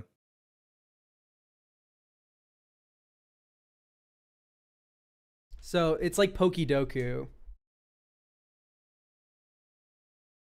What in the hell is a Pokidoku? I forgot you're like 30. My fault. Hey, whoa, what the fuck, dog? So everybody who got a card, we have a free Discord you can join. There is a named thread in the Dear Maldhound channel called October 9th Custom Card Review. You submit them in there. Breads, thank you for the 100-bit cheer. Mal, thoughts on Army Ants and it being a perfectly reasonable card? I don't know what the fuck that is. And then Little Mix Doom, thank you for the 100-bit cheer. Someone posted Silk Song cards. Wasn't that you? Oh. Did I see your point redeem? Probably not. Hold on.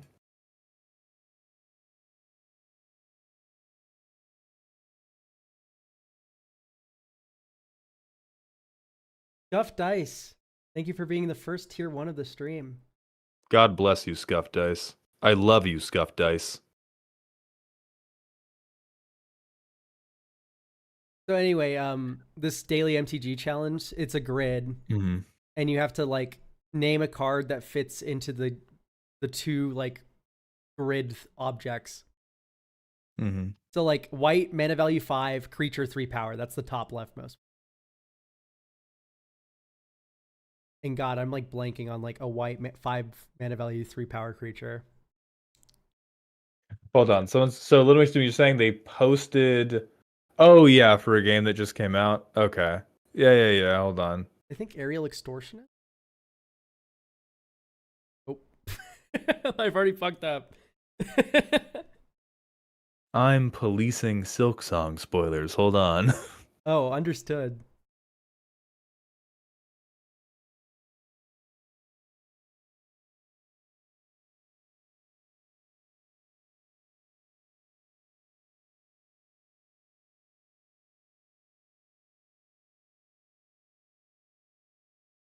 Where on earth did they post Silk Song spoilers? Mauled, I've been trying to get a partner pair in for over a month. Is it possible I could incur a redeem debt just this once to get them both in now? No. If you got one, so if you buy an actual redeem, you can hold that until you get a second. We are not allowing anybody to go into debt because otherwise, if I begin being sympathetic to any of your pleas, I will give all of my soup away to orphans, and we cannot have that. I hate I orphans. must. I hate them. I hate them, and I want them to starve. So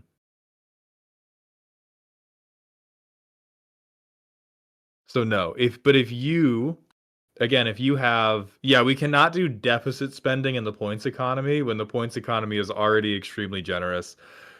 But what you can do is now that you've bought one, you can hold that, and when you get your second one, you can do them at once. I mean, Footcruise, personally, Silksong spoilers are fine. I will announce that they are spoilers before we look at the cards, and then anybody who like really doesn't want Silksong spoilers can click out of the stream. It is not a big deal for them to exist in a Discord thread.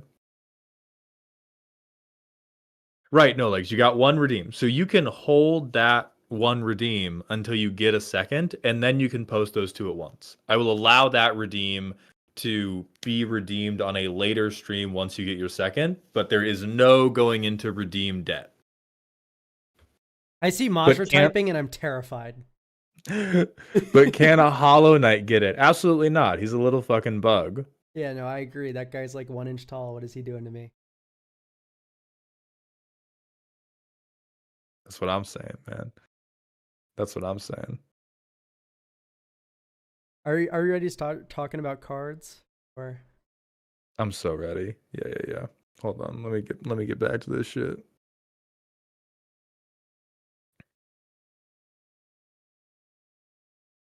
Okay.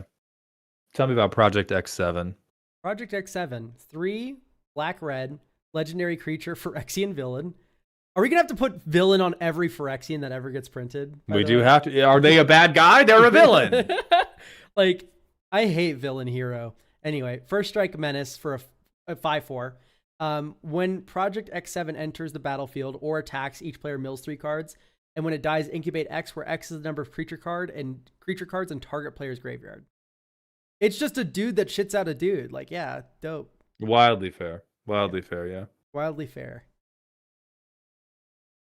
I think fair to the point that nobody's going to play this card like you want it to. I think everyone's just going to be like, I have first strike and menace Voltron.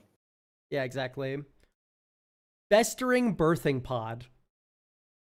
2 and a black enchantment. When it enters, incubate 2. Whenever a non-Phyrexian creature you control dies, put a +1/+1 counter on target incubator token. 2 and a black, regenerate target Phyrexian. Okay, I'm sure this card is fine design-wise, but you cannot name a card anything Birthing Pod, because Birthing Pod has a connotation in Magic the Gathering of like, I am spinning through my library. So it needs to be a Birthing Pod style effect, right? Or they even do that for just like pod cards, because don't they have like Synthesis Pod for the blue one or something? Yes, Synthesis Pod, like pods and birthing, those are claimed words. Like, okay, you're laughing at birthing, pal. There's nothing wrong with a little bit of birthing. Yeah, woefully fair. I think woefully fair card though. Oh yeah, for sure. Regenerate target Phyrexian is the best line of text on this card. Yeah. Sudden Awakening, 1 and a black for an instant. Until end of turn, target creature gets +2/+2/+0, gains fear, and becomes a Phyrexian in addition to its other types. Whenever the creature deals combat damage to a player this turn, create a blood token. I don't know what Phyrexians have to do with blood. I think they're more about oil. They kill you. They kill you. They hit you so hard. Blood comes out. Blood comes out when they kill you. I think this is too weak, even for an uncommon, which I know are cards that are supposed to make you sad. Combat Trick unblockable, when the standard is typically Combat Trick I didn't die, or Combat Trick I have Infect now, or Combat Trick I'm indestructible. Like, this falls very flat to me. Oh yeah, for sure.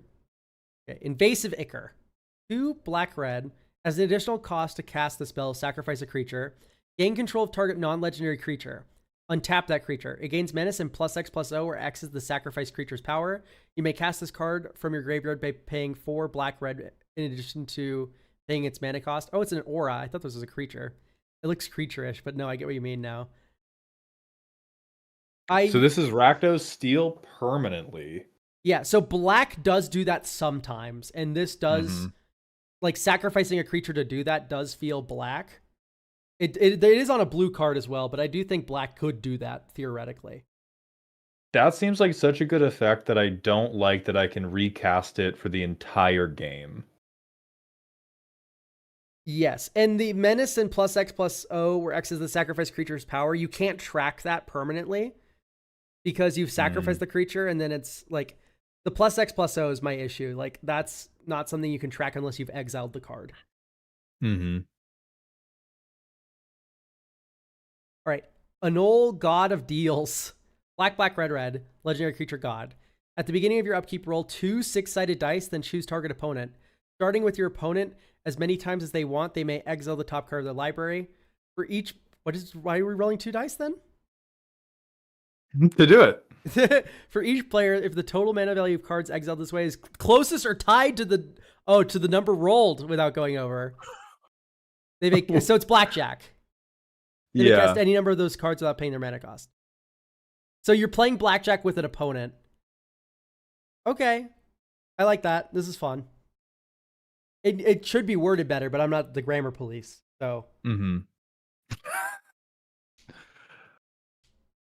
Okay, so you can get max 12, minimum 2. Total mana value. My thing is like, okay, the average is 7. So what you do is you play this card and you have a deck that's only like mana value 7. And I exile one card and I cast it every time? You exile your entire library and just combo win. At 4 mana. Because Dance with Calamity is 8 mana. Yeah. So you can't do like a 13 mana library with Dance with Calamity because it's 8 fucking mana. You can't just go land pass for 8 turns. You can't do it for 4. Yeah. What I dislike about this is in the command zone, this seems like either I'm a combo deck and I go, haha, I win, or this is like win conless chaos, which in practice always sucks. Like this just seems like I did not actually I am playing Magic under duress, so I picked this as my commander, and I just turned the game into Yahtzee, which is very funny in theory, and I do not think lands in practice. This is so close to being cool. It's very close to being cool. It's very close to ripping. It should punch the person in the mouth who loses for the amount of mana value they exiled. That's what I think.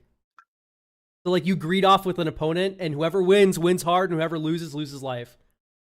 I would fuck with that, yeah. Because then we're at least moving the game forward. This just seems like Rakdos crazy. This is not even group hug. This is like group fellatio. Yeah, I can see that. All right. Domination of Innistrad. A 2-mana sorcery. If black mana was spent to cast this, destroy a non-vampire creature. If green mana was spent to cast it, destroy a non-werewolf creature. Target vampire or werewolf gains first strike and trample until end of turn. Okay, that is very funny. That is very cute. Green-red doesn't get destroy target creature. I do think that's true, unfortunately. If chat, is anybody in chat ready to call Elk a liar? Destroy target creature. Colors green. Colors red. Scryfall. Let me make my co-host a fucking liar. Yeah. Oh, Beast Within. Right. Oh! Decimate. Decimate. Decimate. Shut up. Let me work. Ooh. Wow. Decimate. Okay. Hold on. Let me work. Hold on. Let me work. Decimate. Fuck, yeah, they really don't get this. Okay, so... They really don't get this shit. Simple fix. If black mana was spent to cast the spell, it deals 5 damage to target non-vampire creature. If green mana was spent to cast the spell, it does 5 damage to target non-werewolf creature. And then the second line of text. It just does 5 damage. Oh, yeah. Like, there you go. You're that set. fixes it. You're set. You're set. All right, next, Good Girl Zoria's the Red Grail. Indestructible. Whenever a creature you control enters, it has base toughness. Oh, its base toughness becomes 0 until end of turn. Creature spells you cast have Devour. You get pack this shit up, man. Okay. No, no, no. No, no, no. This is why I don't believe it when people say, I wish we had cards with downsides. Because you don't want downsides. You want special little hoops that you jump through to feel like the prettiest princess at the ballet. Oh God. All right, what the fuck is Devour for? So it means you can sacrifice any number of creatures, and then it enters with 4 times that many +1/+1 counters. All right, so it means if I have this thing out, I have to sack a creature to play a different creature, or I just sack everything on ETB. Yeah, and keep in mind, if you don't have a single creature and this is in play, you are creature locked. So for me, I think what happens is you like Plague Wind your opponents, and then you go, okay, I'm gonna swing with Blim Comedic Genius and give you this, and then you can't play creatures anymore. Like, oh, shit. Yeah. I think the vibes we want to go for are cool here. I do think this is my Hall of Famer why we don't actually want cards with downsides. I agree with that.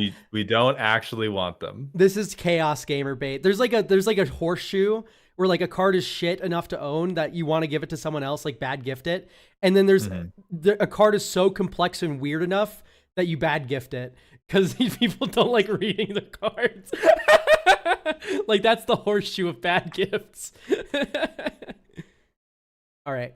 Ooh, Slay the Spire. Okay, great. Let's read the Ironclad here. 1 in Mardu for a legendary creature, human, warrior, demon with trample.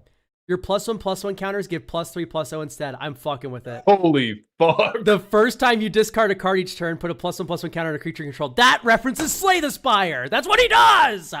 Okay, this is fucking awesome. Oh, he's a 1/7. Okay. Yeah. Fuck, that bangs. That bangs. Yeah, this is it should be whenever you discard 1 or more cards for the first time each turn. But besides that, this is perfect. Isn't it a she? Yeah. I don't I am rocking with this. I am rocking with this weird Mardu face beater. This is awesome. If Ironclad's a she, her, and not a bro with long, I always thought Ironclad was a guy, and I thought Silent was a girl, and then like you had like the agender robot sitting in the corner. Yeah, this card's sick though. Regardless. Yeah, sick as fuck. All right, let's look at Angwar's Swain card. Swain the Grand General. A Grixis 4/2. Whenever Swain the Grand General... Never mind, I'm stopping here. I take issue with this stat line. Because Swain fights like a little bitch. But he is kind of tanky. He should be like a 1/4. Anyway, whenever Swain the Grand General enters the battlefield or attacks, surveil 1. Then if you have surveilled 2 or more this turn, transform Swain. And he becomes Swain Demonic Ascendant, a 4/6 with Flample. When he deals combat damage, put a flock counter on him. Then each opponent loses 1 life, and you gain 1 life for each flock counter on Swain. At the beginning of your end step, if Swain didn't deal combat damage to a player this turn, transform him. Okay, back half, perfect. Back half, perfect fucking Swain flavor that he has in League of Legends. Front half, not sold. I hate this card because it's like front half enters, you surveil 1. And or you go attack, surveil 1 again, and then oh great, we attacked and now we get to flip Swain. Flips into Swain Demonic Ascendant, and after doing the surveil hoop jump through, each opponent loses 1 life and I gain 1 life. That's the payoff. We referenced Revenge of the Ravens earlier in the stream. What if his backside was like Revenge of the Ravens? And he said he was a pussy ass bitch. So, like, that defensive effect is probably like similar to what Swain would be doing, right? No, he starts as a pussy ass bitch. I do think once he gets on his backside, fucking stop. But once he gets on his backside, he is chasing you down. And most of the game is like trying to figure out how to stop him from sticking on you. But the front side is very like doing weirdo shit. Yeah, I don't like I like the hoop is weak and the backside's weak. And I wish the hoop was like kind of difficult and the backside cool. That's my only issue. Yeah, I do not think this Demon Flare ramps up quickly enough to be meaningful, because it's like the turn you flip him, you gain 1 life. The next turn you gain 2, next turn you gain 3, next turn you gain 4. That's not like... Yeah, have you seen Exsanguinate?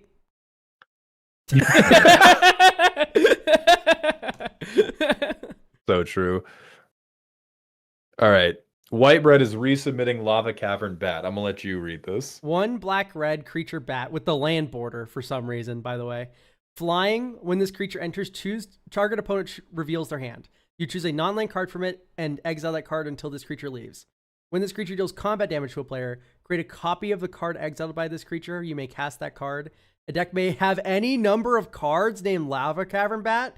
Okay, so normally when you have that fucking line of text, they do something together. These don't. Secondly, that second ability should be like on a 4-drop. Like, have you read... Hang on, wait. It copies the card, so every time you hit them, you get a copy of their card? That shit's ridiculous. Dude, have you read Hostage Taker? That card is good. What the fuck? Oh, I feel so vindicated. We crashed out on this card last week, and they were like, no, you don't get it. They're bats. They deserve it. This is... Yeah, no. I read Hostage Taker 10 times and then redesign this card. Lock yourself in a room where all the walls are just painted with Hostage Taker. Yeah, you still have to pay for it. You still have to pay for Hostage Taker too, Boperation. Anyway. Cool idea. Yes. Compliment sandwich cool that idea. bitch. All right, tell me about Ricardo. Ricardo, big brother of the middle. 3 Jund for a 4/4 human monk. Dude, this guy does not look monkly at all. This dude's aura farming way too hard to be like one of those like bald-headed beer-drinking guys out there. All right, man. All right. Multicolor creatures you control are monks in addition to their other types. Whenever a monk you control deals combat damage to a player, choose one. Put a number of +1/+1 counters on target creature equal to the number of damage you're dealt to your opponents this turn. Ricardo deals damage to target opponent equal to the number of monks you control. Return target monk from the graveyard to the battlefield tapped with a finality counter on it. Okay. You gotta go fuck yourself. Okay, with the first ability, creatures you control are monks in addition to their other types. Remove that and then remove the word monk from everything else in this card. What's different about it? But then there's no flavor.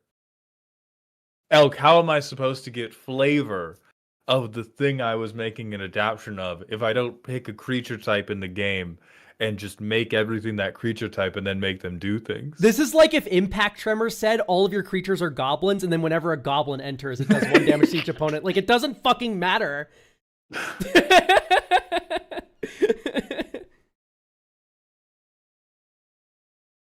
That's I think this is fine for a 6-drop though. This is it's sucking me off of the amount a 6-drop should.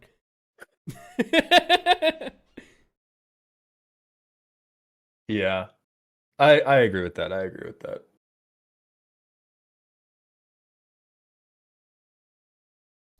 All right. Abby Soji Primal Predator, right? That's the next one. Mm-hmm. Okay.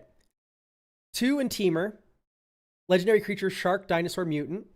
When it enters or attacks, exile the top card of each player's library with an Abyss counter on them. During each player's turn, that player may cast cards exiled with Abyss counters on them, and mana of any type can be spent to cast them. You may play up to 2 additional lands from exile with Abyss counters on them during your turns. Okay. Holy shit, I just hoover up every land drop in the game. I'm breathing all the air. Fuck you. I'm breathing all the air. I'm here. Okay. So, oh my god. Okay, so you're a Zeusing from exile. Okay. I like share the spoils type of effects. Except I have all the spoils because I attack. Oh no, we all hit lands. I guess I'll play 3 lands this turn. The major thing with share the spoils is when you play a card from the exile pile, you replace it with one of your own. Yeah. That's what I feel should be going on here. I think this should be a share the spoils kind of card and not a I attack with it. I cast all 4 of the spells I exiled. Pass. You get Go nothing. fuck yourselves. Yeah, exactly. I agree with that. I agree. But this is a cool ability. But yeah, I do think we have to continue feeding the pile. Let other people get in on it somehow. Because right now, this is actually just team your everybody pass me the top card of your library. At that point, just play Paco and Halden, you know? Exactly. Okay, next we have Jormog, Ice and Persuasion, a 6-mana Dimir Elder Dragon, 3/6 with Flagellance. When they attack, tap target creature defending player controls. You may pay X. When you do, put X stun counters on it. Immediately go fuck yourself. It's 6 mana. It's 6 mana. You do get to do that at 6 mana. That is true. Fuck you anyway. Also, at like, the beginning of your... I feel like most wait, players... wait, at the beginning of your end step, you may gain control of all creatures your opponents control with stun counters on them. Then each opponent gains control of all creatures you control but they own without stun counter. No. Okay, so you give back the creatures without stun counters, and you steal the ones with stun counters. This is so complicated. And on top of this, all of this, I feel like people would rather have their creature exiled than have like 15 stun counters on it. Yeah. No, 15 stun counters is such rude dog walking. And like yeah, you get them back, but functionally this just says like, okay, what is the best static effect on your board? I pay 5, I have it for the rest of the game. Like 5 turns after we're paying 6 mana commanders. Yeah. Like I just have your guy now. I just have your guy. What's the flavor? You freeze them and you have them. So it's kind of Syndragosa-like, honestly. Syndragosa is a type of creature that does that in WoW a little bit. And like in Hearthstone, that's what she did as well. How are you paying 15 mana in Dimir? Have you played against one Xanathar player, Pickles? Oh my god. What's going on? Okay, also... Like sorry, go ahead. Like there are decks where they will just go, everything is a mana rock or is removal. Because this deck will just say, oh, I don't need creatures. I have a commander that can hit you, and I'm going to take your good creature. You played Galta? Interesting. I played Galta. Yeah, also, Dimir has Proliferate up the ass, so you're just never giving any creature back. So, also, the second ability just shouldn't be a trigger. It should just be, you put X stun counters on it, you control it for as long as it has a stun counter on it. Like, just have that be part of the ability. It'll be so much less wordy. All right. Aura 4. Okay. Foreshorn Catastrophe. Legendary land, Time Planet. Okay. When this land enters and at the beginning of your upkeep, put a charge counter on it. Station. 1 or more, it gets tap, add colorless. Activate only when this land has a number of has odd charge counters. 2+, tap, add 1 mana of any color. Okay, so it goes between 1 mana of any color and... Why are we hula hooping? Why are we hula hooping in the middle of the Arby's? Oh my goodness. Yeah, I don't like this. I think this is overly complicated for payoff. You have a command tower. I mean, 1 mana of any color is a payoff for an untapped land to have. And it doesn't tap for mana the first turn it enters unless you tap a creature to it. No, it does. When this land enters, put a charge counter on it. Okay, so it enters yeah, as a colorless. It is a colorless land that becomes a command tower on the next turn, that becomes a colorless land that becomes a command tower on the next turn. Simone submitted this card. Simone herself. I think I like that a lot. Let's just move on.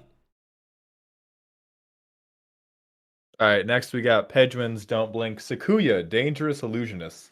A 4-mana Esper 0/4 with Flash and First Strike. On ETB, make 3 silver knife tokens. Then you may attach any number of silver knives you control to Sakuya. They are equipment artifact tokens with equipped creature gets +1/+0, and you can tap and unattach X silver knives to deal X damage to any target. When you untap Sakuya, you may attach target silver knife you control to her. I don't hate it so far. It's neat. So it's a 3/4 that you can tap to shoot something directly, and you can only reload 1 knife a turn. What if it unattach X equipment? This creature does X damage to any target, and then you can like equip other things, and then like modularly remove the silver knives one at a time and re-equip. And I think that would be pretty cool, so you don't have to make this deck oops all flicker. Yeah. Because like you can blink this easily, but the way it's currently worded, the only thing you can do is blink this card. And I think it would be cooler if you could also do other stuff on top of blinking it sometimes. But that's cool. I like it. It is triple artifact fall. I don't know how the fuck I'd abuse that, but that is like a lot of artifacts on one body. I mean, on a 4-mana creature though. 4 mana with flash though. It's like kind of like 2 mana when you think about it. Shut up! Shut the fuck up! Yeah, with Clark Card Ironworks, it's -2 mana. Think about that. No, I support this. I support this. No, I see your vision. I like it too. I like it. Okay, another league card. Kiana, Empress of the Elements. 4-mana Temur 2/2 with double strike. Whenever she attacks, choose up to 2. You may choose the same mode more than once. Pay a blue. Tap target creature defending player controls. Pay a red. Kiana gets +1/+0. Pay a green. Kiana gains hexproof until your next turn. Wow. I'm underwhelmed. That's all I have to say. Yeah, I think this could be a 3-mana card. This doesn't I give guess it does legendary. It's just Voltron. It's Temur Voltron. That doesn't give legendary to you? What's wrong with you? Are you okay? Have you had water today? 4 mana double strike, 2/2. That's what it feels like. And then it has some sprinkles on. And they're like, no, that just doesn't give. Yeah, I do. So Zolito, I do think this hits the flavor of Kiana, but I do agree the broth is a little watery. Oh, and then Little Mix Doom, thank you for the 100-bit cheer. Quick question from Alden Elk. Are you a cold leftover pizza person or a microwave leftover pizza guy? I'll let Elk go first before I blow them up. I always like microwave the pizza because I like it to be warm. I don't like fuck with cold pizza, but I get it. Mm-hmm. I do both. It depends on the pizza. I think the air fryer pizza, dude, y'all are white. It's good. Fuck you. Fuck you. It's good. It's good. Air fryers are good. You'll learn. You will be convinced. You guys are not, but it's soft. Air fryer, baby, says Terrence93. You guys are not reheating your Dominoes looking for a culinary experience. You are like, I want cheese and bread in my mouth. I am hungry. Oh, I'm sorry. Every part of my life is better than yours. I'm so fucking sorry that I'm just passively. Let's not act like gourmands here, pal. We are. We're reheating leftover pizza. I be sprinkling lemon pepper on everything I eat, and it matters. Okay, I will not hear this. All right, we have a TF2 card. I'll be reading this one. Pyro, friend to all. 2 red for a 3/4 with haste. Human mercenary. That makes a lot of sense. I like that a lot. Whenever Pyro, friend to all, deals combat damage to a creature, put a burn counter on that creature. At the beginning of that creature's controller's upkeep, it deals 1 damage to itself for each burn counter on it. I don't like that much. 1 in a red. Counter target instant sorcery spell that targets you or a creature you control. Air Blast. That makes a lot of sense. I like that a lot. So Mald, how familiar are you with TF2? I played it for 2 hours as part of the subathon. Okay. All I know about it is that Pyro players are bitches. Mald, all I have to say is I have 2,000 times as many hours as you in Team Fortress 2.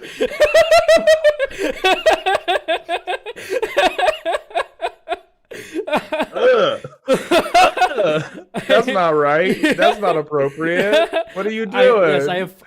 Let me pull up my exact numbers here. Oh no, I can't. It's gonna like pop up on screen. I'm gonna cry. I have like 4,030 something hours in TF2. Holy and don't shit. lie, how many hours do you have in League? It's not Steam, so I don't know, but I have a lot. Yeah. Let me look at a better thing for this is Dota, because Dota I played in college and Dota's through Steam, so I can pull it up. But I am one of those people where I leave games on I technically played Risk of Rain 2 for 12 hours yesterday because I played 37 minutes and I just did it as work breaks. So a lot of my game hours are just fucking falsehoods. Let's go to my profile. I have 4,061 hours played in Team Fortress 2. And did you do the thing if you leave it on while doing other stuff, or is that just straight You Fortress in it? you don't background play Team Fortress 2. I was like pubbing with friends. I was like doing Well, competitive. I was hanging out. well, okay, but with Dota, like I would play a game in the morning and we would leave for like class or something, and we would just leave Dota up and then play it when we got home. That's what I mean. Okay, view my game stats. My achievements, I think it is, right? Hang on. Personal game data is what it is. I want to look at my character hours. I don't even know how to find this anymore. I'm on the Dota 2 Steam page and I'm not aware of how to find, because it's been so long since I played it. This isn't how you do. I forgot how to look at my character hours without launching TF2. All I remember is that like soldier, medic, demo, pyro are like tied for first place, with medic and soldier taking that lead by a little bit longer. So yeah, I do play a lot of pyro, but it's mostly just I find it really fun to like right click on a soldier and then they turn into gibs. That shit's hilarious. Okay, so Dota has 2,348 hours.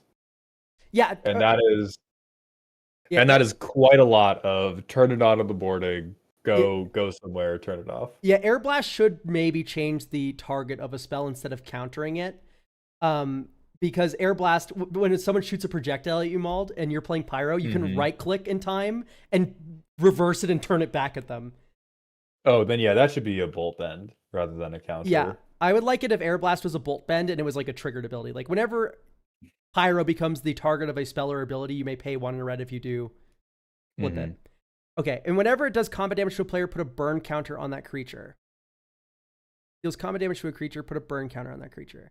I just don't know what the burn counters are doing. Being annoying, which is perfect Pyro flavor. Moving on. Yeah, like that ability does nothing. Move on. Druid. 3-mana Gruul 4/2. When they enter, create Ellie, a legendary 2/3 elemental creature token with flying, and tap, add red for each elemental you control. Spend this only to cast red instant and sorcery spells. Woof. Whenever you expend 4, each elemental you control gets +2/+1 until end of turn. Each enchantment you control is an elemental creature with power and toughness equal to its mana value in addition to its other types. This is the Elikman draft shard problem, but in one commander card. So we care about expend, which is at least connected to this my elementals can tap for mana. But we care about expend only for instants and sorceries, except also we care about enchantments who are also elementals who are getting bannered by our expending. Dude, like I think I would rather see Bellow than this card in play. Yeah. that's it. What card before this did we not do? Void Crow. Did we skip one by accident? I'm looking back. Very possible. So there's Zolita's card, there's Pyro, Friend to All. Druid is the first of Ayer's cards. We have Pejman's card, we have the land, we have Jormag, we have Absoji, we have Ricardo. Yeah, I'm not seeing what we missed.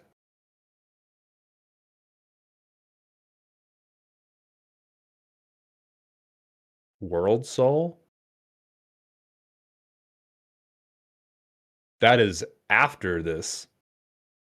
Yeah, so we'll do it after this. That is not how linear time works, my goat. All right, I'll read Monk. Monk, 1 in a teamer. 3/3. Prowess melee. Human Monk Noble. Whenever you cast a multicolored spell, choose each color where the spell has that color and your devotion to that color is greater than 4. Dude, no. If this is the second time this ability is resolved this turn, you add mana, and then also green, you put a counter on it, draw 2 cards, does 2 damage to each opponent, and it has prowess and melee. So you have to track the +1/+1 counter from green, also track melee, also track prowess, also track casting spells and devotion. Like, dude. Me when I want my friend group to understand what having an overstimulation meltdown is like. Holy fuck, too complicated. Not even, this is like this makes Riku of the third path look railroaded, or the many paths. No, no, Yeah. no. I love that we're trying to get freaky with it. We have gotten freaky with it way too many different ways at once. Do you know what a monk looks like in D&D? It's like white, blue, double strike, human monk. Yeah. Like, that's what a monk looks like to me. All right, moving on. Paladin. Dear God. 2 and a white. Defender, ward 2, 2/7. Huge. At the beginning of each end step, you gain 1 life. Then if you gain 4 more life this turn, draw a card. Whenever a white creature you control blocks or a permanent spell becomes the target of a spell or ability opponent controls, you gain 2 life. 2. Blue, red, black. Put a shield counter on each up to 3 target creatures, then transform Paladin, activate only as a sorcery. What's Grixis about that? Anyway. Flips into Paladin. In the D&D campaign we play, they turn evil for a little while. Flying, Vigilance, Lifelink, Ward 3. You have Hexproof. At the beginning of each end step, you gain 1 life. Then if you gain... Okay, so it's the same text. Each opponent loses 3 life and you draw a card. So the 3 life stacked on. Whenever a permanent you control blocks or becomes the target of a spell or ability an opponent controls, you gain 2 life. Dude, Moon Knight would be jealous of the levels of random bullshit we have going on here. We're cooking with too many ingredients. Flatly. I'm not convinced you're a bad chef. I'm convinced that you have too many ingredients in front of you, and you are convinced you can use them all, and what we have is insanity casserole. Also, paladins are knights. They're not warriors. Moving on. Fucked up. Fucked up. That's a low blow. My shit was normal. Ranger.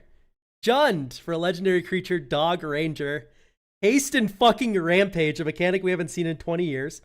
Whenever a non-basic land you control enters, note a creature type, then Ranger explores. If a creature card was put into your graveyard from your library this way, creatures you control get plus X plus O until end of turn, where X is that card's mana value. Whenever Ranger deals combat damage to a creature with okay, so it's favored enemy, draw a card. If that creature dies this turn, create a food, treasure, or junk token. Oh my god. I would put a favored enemy counter on a creature, and then when that creature dies, you draw a card. And then it has reach, and it's like a 4/3 for 3. That's Ranger. And I think straight up, this like if creature card is put into your graveyard thing is pretty unnecessary. Like exploring is already a good thing. Yeah. Uncapped explore when it comes to like Jund landfall effect on a card with haste and rampage. That's already good. Like that's already the dog that kills you. Dog the bounty hunter that kills you. Yeah, and we don't need to have this buff on top. And then we don't need to have it give you a back rub off of this noted type thing. I agree with the bounty counters. Where's reach? It's Rampage 1. Okay. It's a Ranger. It needs reach. Schemer. Okay, my favorite D&D class is Ranger, Paladin, Monk, Druid, and Schemer. 1 Esper for a 4/4. Battle Cry, Dethrone. At the beginning of your upkeep, investigate. Tap, sack a clue, make a treasure or map. Tap, sack 2 clues to create 2 1/1 white soldier creatures with Dethrone. Tap, sack 3 clues. Look at target player's hand. You may choose a non-creature artifact or enchantment from it. That player may put that card from their hand onto the battlefield. If they do, create a token that's a copy of it. Okay, so you can target yourself with this ability, which I assume you didn't want to have happen, but maybe you did. What if instead of Taneo's journal, I just put it into play? What if instead of tutoring for a card, I got it and a copy and you all fucked yourself? Yeah, so this is sack 3 clues, put Omniscience into play, and then you get a copy of Omniscience. Yeah, so I like this the most, except for this sack 3 clues ability. I think this is like, I have clues, I have clue payoffs. That is like the most straightforward thing. And then even if we fix it to target opponents, this is just, I sack 3 clues and you say nuh-uh. Yeah. Battlecry Dethrone's also just confusing. You have like a weird keyword fetish. Like these. I need triggers. I need triggers. I think you can just have dethrone. Yeah. All right. Want to summon the World Soul with me? Yes. I do want to say I like the care that you are putting towards your friend group with these. We got to take like 2 ingredients out of each soup pot. Exactly. And then I think you have something great here. All right, summon the World Soul. Go off. All right. X, 2 green, green, green for an enchantment creature saga elemental whose power and toughness are each equal to the number of lands you control. Put a +1/+1 counter on up to X target lands you control. Double all counters on lands you control. Each land you control with a counter on it becomes a 1/1 Dryad creature with haste until end of turn. It's still a land. This is the power level I want to see out of green cards. This is awful. Yeah. Yeah. Okay, This- so thi- yeah, 5 mana for a star with that ability is like on rate. X1, you get 1/3/3 Dryad 3 turns later. 3 turns later. Yeah. I would cut 2 green off of this fucking card. Because it's a saga creature too. So it's on rate to get a star for that much mana, but those stay. It's not on rate to get a star that kills itself 2 turns later. You're right. I don't know if I'm- 3 mana is correct. I'll meet you at 3 mana. Let's just do 1 green green. Yeah, as the green hater who doesn't think they should get nice things, if you played X1 green green and had the same text, I would be like, oh yeah, fair payoff. Yeah, you can And also then I do would triple board- green. Yum. Yeah, you could do triple green. But yeah, I think I like the idea here. I think you played it too safe, and I think we can make it more powerful. More Delta Rune? Oh hell yeah. All right, you got to read these too because I don't know shit about I am this. fucking ready for rules card. Rules card, Acid Faring Puzzle Master. 2 blue black for a 4/1 with Ward 3, Pirate Noble. Whenever a creature an opponent controls leaves the battlefield, that player draws a card. Mill's a card. Mill's a dumbass. card. I'm stupid. I can't Sorry. read. Respectfully. At the beginning of your end step, draw a card for each opponent who milled at least 3 cards of different type. Okay, so you go Removal Storm, and then you hope they mill a bunch, and then if they mill 3 card types, then you get to draw a card? Yeah, the smell is bad for me. Definitely not a broken ability, but it does incentivize you to be a Dimir control player with no way to win the game. Little McStoom says, 100-bit cheer, important note, they have 1 toughness because they canonically have a flat ass. That's great. I do wish this was either better at fighting or there was something that... I don't need you to do everything on the card, but I want us to incentivize ending the game. This incentivizes dragging the game out as long as possible. Okay. Rules is not a noble anything. No, Rules is a noble. He's exactly how nobles really are, though. In the fact that he's annoying as shit. No, he needs like I like this with like the water crystal, and like every time an opponent's creature dies, they mill 5 cards. That's pretty yummy. Yeah. Then it starts to get good. All right. All right, March of the Cuptons. I'm reading this. Fuck you. 6 mana instant.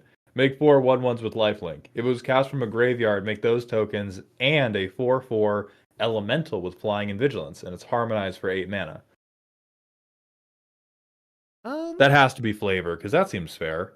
Yeah, so it is flavor in the fact that the Cuptons worship the water lady. Mm-hmm. That's the joke. Okay. Yeah, instant. That seems fair. And then Harmonize is a very good ability. That's so much mana. You guys don't know how Harmonize works. This is an instant. It makes 4 1/1 lifelinkers. You untap, upkeep, draw. 4 mana, you get those tokens plus a 4/4 elemental again. Like, come on, that's really good. Don't kid yourselves, chat. Yeah, I like it. Cool card. All right, Advertising Addisons. 2 blue. Creature Construct Citizen. Whenever you are attacked, you may pay 2. If you do, draw a card. Whenever you draw a card, put an advert counter on this creature. Remove 4 advert counters from this creature. Target creature can't be blocked this turn. I like that we're getting an inverse propaganda. That's pretty neat. Yeah, this feels blue, and it's fine for sure. If anything, it should be like a lure. Like if you're removing advert counters from this creature, like something is becoming advertised, right? It's not subtle. There's nothing subtle about Addison's. And when I think about target creature can't be blocked this turn. Well, I'm thinking about like can't be stopped. I've advertised so heavily you're buying this. Okay, I've injected it. wait. I've put it into your Elon Musk Neuralink. I actually really like it. That flavor works for me a little bit better. Yeah, they're getting past ad blockers. Yeah. Okay, that's sweet. That's sweet. All right, I like it now. I've been sold. All right, Noelle Holiday, Girl Next Door. 2 red, green, legendary creature, Elk Citizen, and it's a 3/3. We're already there. Whenever a creature you control attacks, if it isn't equipped, you may pay 2. If you do, create a colorless equipment named Pencil. With the equipped creature gets +1/+1 and equip 1 and then attach it to that creature. Modified creatures you control have ward 1. Okay, with peace and love. She let someone borrow a pencil once. Dude, like that's not her whole character. That's all she's got. That's all she's got, I'm afraid. All right. But I do think that's good for adapting a thing, right? You don't try to capture the whole character. You're like, oh, what's one like oft memed or remembered moment? That's your magic card. Yeah, this is fine as like a thing. So it's funny. Queen. Right, Queen again. I love Queen. Cyber City Monarch. 1 Naya 3/4 haste flying. Modified creatures you control have haste and are artifacts in addition to their other types. That makes sense. She wants to make everyone into a robot. We've seen this last time. Whenever you attack with 1 or more modified creatures, draw a card. Then, if you attacked each opponent with a modified creature this combat, create a colorless artifact token named Banana with tap, sacrifice this artifact, add red or green, you gain 2 life. This card's perfect. You've done it. This is Queen. I like this a lot more than the first iteration we saw of this card. I'm down. I'm wondering, is this good enough? Modified creatures you control. You need. It's mostly. I like the draw. I'm not gonna say I like the Naya player drawing cards, but drawing a card for attacking with a modified creature seems appropriate. I guess ramp for attacking everybody, sure. I'm just imagining the Roxanne players fucking laughing at you. For sure. What's the banana flavor? I haven't played. Do you have like 10 minutes, Blue Pangy? No, we don't. I accept that this is perfect, and we move on to Destiny cards. Good fucking job. Arix, First Navigator. 4 mana Golgari Hive creature. There are 2/3. At the beginning of your end step, if you've cast no spells, put a -1/-1 counter on Arix. At the beginning of your upkeep, you may sacrifice a creature and add its mana value to Arix's power and or toughness divided as you choose. Immediately too complicated. Sacrifice 2 other legendary creatures, transform Arix. What do we become? Oryx, Taken King. A 7/7 with Tithe 5. When this creature kills another creature, Dog, look at the pretty flowers. Place a 1/1 counter on it or a creature with a greater Tithe value. Yeah, daisies. The Taken King. Once per turn, you may cast a card from your graveyard by playing black in addition to its other costs, except it's black and taken. When Oryx, Taken King, or a taken creature you control kills a creature, you may create a token copy of it under your control, except it's black and taken. Okay, there's something here, but yeah, you got to describe the rabbits to me, dog, because I'm putting you all the way in the ground. Go directly to our first YouTube video together with custom cards and look at those Destiny cards, and then make Arix. Yeah, like I think the backside of this, all that matters is this last ability. Maybe you have this second ability as well. This Tithe thing, I think, is doing too much. The front half is unwieldy at best. And I think the front half gets a total redo. I think the back half you drop Tithe, and then it's a neat theft card. So many words. Let's go. We have Majra. Oh, hell yeah. The end of the Nefista deck. Shinray's. Oh, you go. Shinray's Talisman. 2 black, legendary enchantment. When it enters, draw 2 cards and lose 2 life. I'm fellying this thing all day already. As long as you control a sigil, whenever a creature or planeswalker deals damage to you, choose one. Put a -1/-1 counter on target creature, proliferate. Okay. I don't know what sigils are, but so far Sigils are the battles you control. Okay, as a magic card goes, this is like pretty decent. Yeah. I am not offended by Yeah. this. I can accept this one. All right, Street Fighter of Nephista. 1 red, green. Creature, human, demon, warrior. Haste, menace, rivalry. So rivalry for chat's sake is enemy soul bond. You soul bond to an enemy creature. Whenever a demon enters under your control, it fights target creature you don't control. God damn it! If its mana value is even, create a treasure token. God damn it, we're doing. All right, and this is where we have to have the fucking context because we've seen the rest of this deck, and you people, you on the internet don't know the rest of this deck. It's a bunch of demons who, guess what, all happen to have even mana values. This is not a hoop to jump through. This is a pre-constructed thing. It's a conspiracy. As long as this creature has a rival, whenever it or its rival deals combat damage to a player, goad target creature. If the rival is human, blue, or black, this creature gets +2/+2 and has trample. I mean, the words on this card are definitely within 9 lines of text. This all being said, we are so lost in the sauce. It's just soup. It's just like everything is here. Once again, remove half the lines of text at random. This is like... Specifically, the rival effects you make are always so cool. Rivalry's a cool mechanic. I like this mechanic a lot. I am always a big fan of these specific rival mechanics you have. And then we just have like, oh, by the way, good static effect that applies to half my library. And that is where this card's losing me. The Night is Still Young. 5 black for an instant. In the first time in Magic the Gathering's history, Trap Arcane. It has 2 instant subtypes.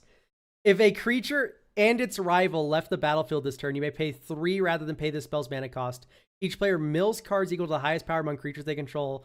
For each player, reanimate a creature from their graveyard. Repeat this process for each opponent with 13 or more cards. Like, what are we doing? Way too fucking good. Way too fucking good. Even so, this is like this is Breach the Multiverse. Better because you get 4 fucking copies of it. This is 7 mana, Breach the Multiverse, copies itself 3 times. Yeah, get the fuck out of here. No. Yeah, no. Before we even consider casting this thing for less. Yeah, no. This is 7 mana for each player. Reanimate a creature from the graveyard instant. That is already a card. Yeah. Thug of Nephista. 3 red, green. Creature, demon, warrior, citizen. What's the over/under that says that this says even on it somewhere? 6/6. Trample rivalry. As long as this creature has a rival, demons you control have melee and menace. If the rival is a human, white, or blue, it gets +2/+2 and has provoke. Okay. I fucking love this one. I see, like, it is possible. We can live in the good world. Yeah, we still have too much soup going on, but I do. Great job. Yeah, I still think if the rival is a human thing that we're stapling on top of all of these, I still disagree with that. But I think big guy who hits you, and if I have a rival, I get to make my whole board big. That is fucking neato. That is neato. It is not overpowered. I'm rocking with this one. All right, Time Burner Demon. 4 red. Trample, haste, rivalry. When this creature enters time travel, then I don't want to read the rest of the card. Read it, tutor boy. Time travel. Then it does 1 damage to any target for each time counter among permanents and cards you own in exile. As long as this creature has a rival, it has double strike. If the rival blah blah blah gets +1/+1, has provoke. Okay, no. Authoritative elk voice. I summon elk dad voice. No.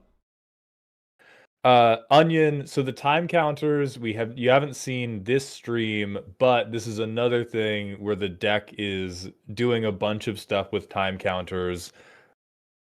Time Travel's Rivalry, like humans, odd even, spirits with Undying and Wither, and like I'm already out of fingers to count the mechanics on. Yeah, I think creature that gets better with a rival. Is this Very also cool. the Lunacy deck? Yes, this is also the Lunacy deck. What? It's like you've forgotten, Elk. This is also the Lunacy deck, yes. Troublemaker of Nephista. Or green, creature, demon, warrior, citizen. Trample, riot, rivalry. Okay, so far so good. Whenever a player attacks with 2 or more creatures, this creature fights target creature you don't control.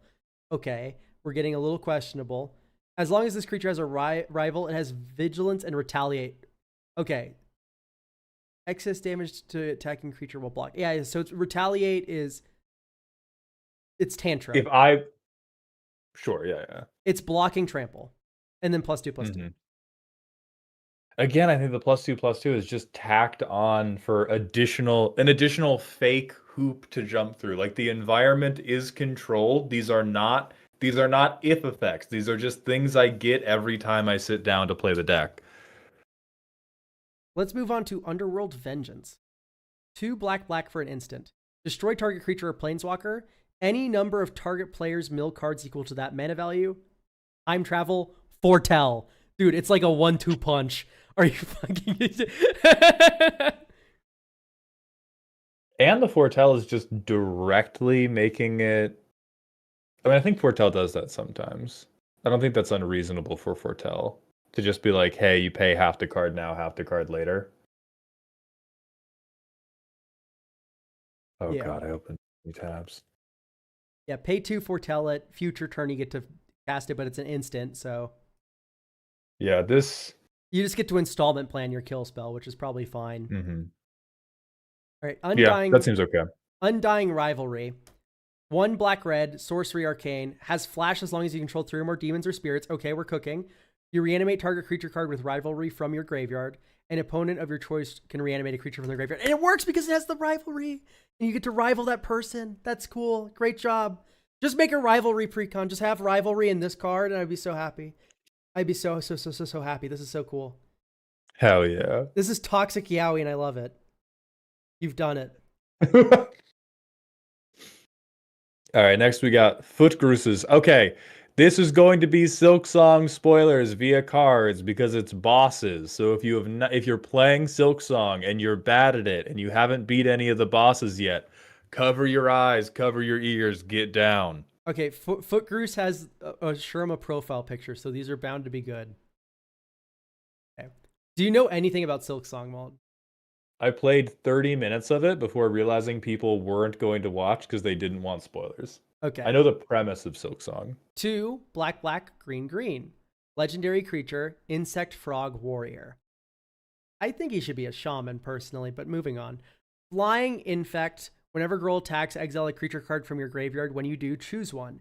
Create 2 1/1 green and black insect warrior creature tokens with infect that are tapped and attacking. Exile these tokens at the end of combat. Until your next end step, whenever an opponent taps a land, that opponent gains a poison counter. Okay, fuck that. Also, Gruul doesn't really feel like a poison giver. He feels a lot more like a swallow your shit kind of guy. Like, hey yo, like he sucks you in and eats you. Hey yo. Yeah, I know Gruul's based like that. I don't. So the maggot pools are what give you infect. That's infect based. Gruul doesn't vomit the maggots on you though. So I don't think he has to do anything to do with infect. I like that he makes his little warrior guys because he has the arena before his fight, but that's about it. Yeah, mechanically for a 6-mana card, this seems okay and appropriate. I think until your end step, whenever an opponent taps a land, that opponent gains a poison counter is just fucked up. Oh, all right. Don't tap mana in my main phase 2. I'm so sorry. Oh, until your end step. I thought that was until your next end step, like on your no, turn no, as no. well. Yeah, no. This is like I get a safe-ish main phase 2. All right. Let's move on to Zango Lifeblood Puppet. 1 black for a 1/5. Wow. Huge ass. Jesus. Whenever Zango is dealt damage, you gain life equal to the damage dealt. Green regenerate Zango. I think it should be like a 1/4, but besides that, this seems about right. That seems annoying as fuck. Holy shit. It's lore accurate, but it's not fun. Yeah. If you put this in the command zone, I'd be like, God fucking damn it. God damn it. Dude, the best Pestilence commander in the world just dropped. It's fucking Zango Oh, shut the Lifeblood fuck Puppet. up. We're moving on. Fuck you. Volt Verm Electric Terror. Blue, red, defender. Enters with 4 volt counters on it. Sacrifice a land, put 2 volt counters on it. Is it hybrid tap? Remove a volt counter, does 3 damage to any target. That's not a blue ability. Why is it a blue-red hybrid? Yeah, that should be red. Regardless, it is miserable. Holy shit. Yeah. So this is... You get 4 fucking lightning bolts before you even have to consider a defender who's bad at defending, but does say, fuck everything you played before turn 4. Red sacks lands, so it's fine to have an Is It card that has land sack on it. But this is like, I have lightning bolts until for the rest of the game, basically. Like, before I sack a land, I'm chumping with this guy, and then I'm just recasting him for 4 mana to get 4 more lightning bolts. I would love if Volt Verm actually had something to do with stun counters. That's like his kind of his ordeal. Moving on. Fuck you. I hate Savage Beastfly. Okay. 1 red, green. Creature, insect, beast. Flying, trample, haste. You may exert Savage Beastfly as it attacks. If you do, reveal the top card of your library. If that card is a creature card, you may place it on the battlefield tapped and attacking. Sacrifice the creature at the beginning of next end step. It's a 5/5. You don't even have to sack. Yeah. I don't think you do. This is... I mean, Doors of Durin, you just fucking get it. At Doors of Durin, you get to like scry 2 before this. Doors of Durin, you potentially get to gamble on 3 cards. This is I gamble once, and then I have to fucking kill it? No. All right, yeah, no, I agree, because Doors of Durin exist. Yeah, like we just... It makes Doors sense for isn't a Beastfly 5/5 too. Flample haste. Because Beastfly That's pushes true. on your soft spot and he brings a lot of friends. That's the whole thing with Beastfly. But Beastfly also, you have to exert him to do it, so you can't do it every turn. Oh, true. Like yeah. you have to do it every other turn, and it has to be the exact thing on top. Yeah, like true. that is... Yeah. Yeah, you do not have to sack that shit. Beastfly, this one actually should just like do infinite damage to all of your opponents. Because he has contact damage and he just like floats around like a fucking idiot. And like you try to jump and hit him with the needle attack and he flies into you. And then you take 2 contact damage from that. Fuck you. All right, sorry. Father of Flame. Red. Legendary creature god 0/5. Defender. Exile a creature card from your graveyard, put a burn counter on Father of Flame. Whenever you spend 1 or more red mana to cast a spell or activate an ability during combat, you may remove that many burn counters from Father of the Flame. When you do, create that many 1/1 red elemental creature tokens with flying that are tapped and attacking. Exile these creatures at the end of combat. We a little up our own ass, but I'm not sure it smells that bad up there. Yeah, it's just doing like a lot of shit for like a mediocre token generator. When like we could probably just be like, whenever it takes damage, make that many 1/1 red elemental creature tokens with flying that have haste or whatever. True. And then exile them at the beginning of the next end step or something. Madra, thank you for the 100-bit cheer. Please could you read the note out loud for the chat when you two get to Solaris? All right. The commander of the next deck, have fun. Also, so chat is warned, the clerics of my game are servants of the god. What happens when Ganushis of a particular god become demigods? Y'all shall know next week. Madra, just make a role-playing game. Honestly. Just publish a board game. Publish a board game. Just make a role-playing game. I think you'd be happier. 1 Mardu 06. Defender, trample, indestructible. As long as your devotion to red, black, and white is less than 9, Solaris isn't a creature.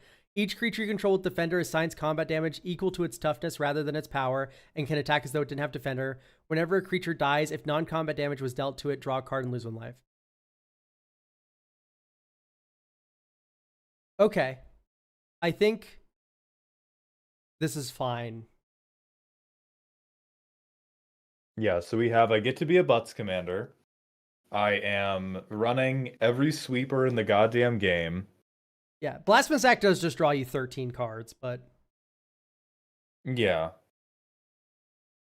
But if that's the most broken thing we're doing, I'm not freaking out. yeah, exactly. Oh yeah, this turn, but I think that's more of that's like a fucking grammar guy thing that I don't super care about. There's no way the intent was if it ever took non-combat damage, you I don't get know. the This is thing. Madra. Shut the fuck up. No. It's fine. It's fine. It's fine. I think this is cool. I am willing to see more of this. All right. Teenage Mutant Ninja Turtle base design. The Ooze. 1 green black. Tap, sacrifice the Ooze. The next creature spell you cast this turn can be mutated. No. Yeah, Can yes. be mutated. So, Mutating yes. ignores creature types. Yes. Okay, hear me out. Hear me out. What if Let it me do enters? it. What if it enters with like 2+1/+1 counters? It's a mutant in addition to its other types, and then it fights target creature. That's all I'm Fuck you. saying. Fuck you. That doesn't let me make a Ninja Turtle, you fuck ass. Yes, it does, man. The way this is worded, I get to take a ninja and a turtle, and I get to make a Ninja Turtle. We have more Silk Song spoilers. Go Let me go do away it. again. Go away, Silk Oh Song my God, likers. We yeah, have more more Silk Silk Song Song spoilers. spoilers. All right, Phantom Organist. 1 white black for a 2/3 with first strike and death touch. Pin Rush. Whenever Phantom attacks, create a Silk token. It's a colorless enchantment with 1 tap. Sacrifice this token. Tap target creature. Okay, I don't hate that if you make them very sparingly. Sacrifice Silk. Activate Phantom, then return them to the battlefield. Target player loses 2 life. Okay, that makes sense. Doesn't dodge board wipes, which is fine. All right, I think this is good.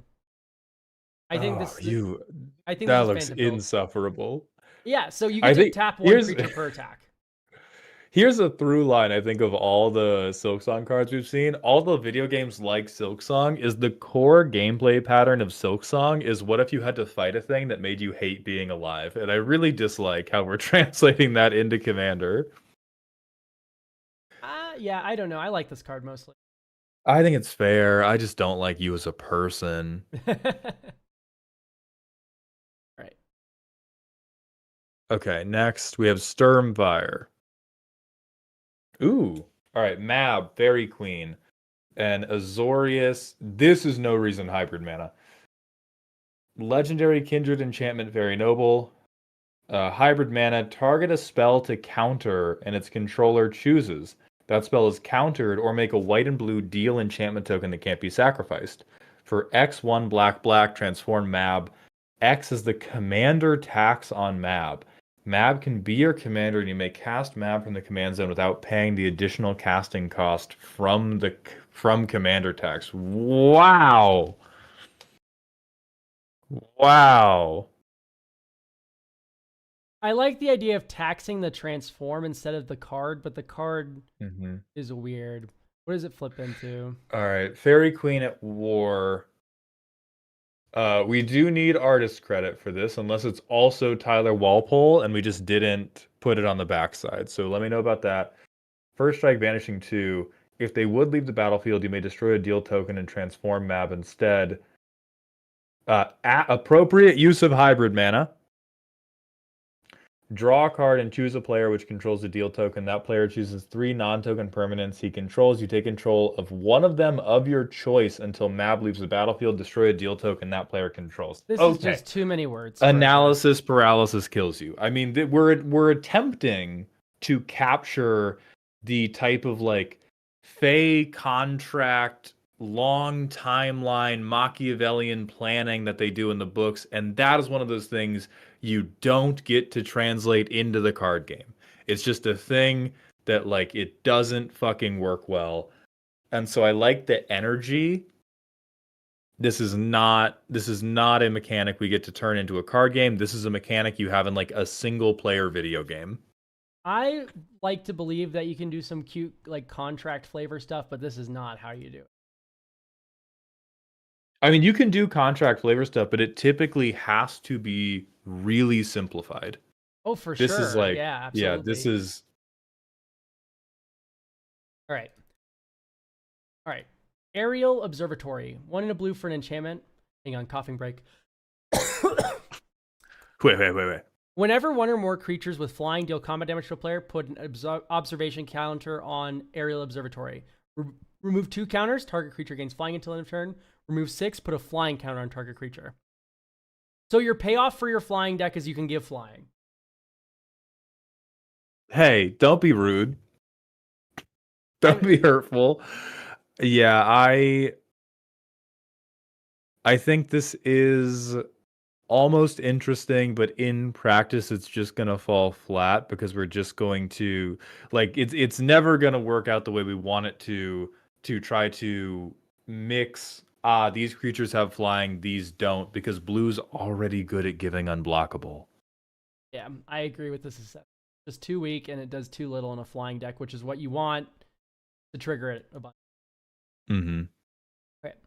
We're with second Devil May Cry card for the day. Hell What are the yeah. odds? Dante, Hell yeah. Paranormal Investigator, red, white, black, legendary creature, human devil detective, 3/3. At the start of combat, choose one until end of turn. Trickster, haste menace, swordmaster, first strike, gunslinger, reach vigilance, royal guard, ward 2/2/0.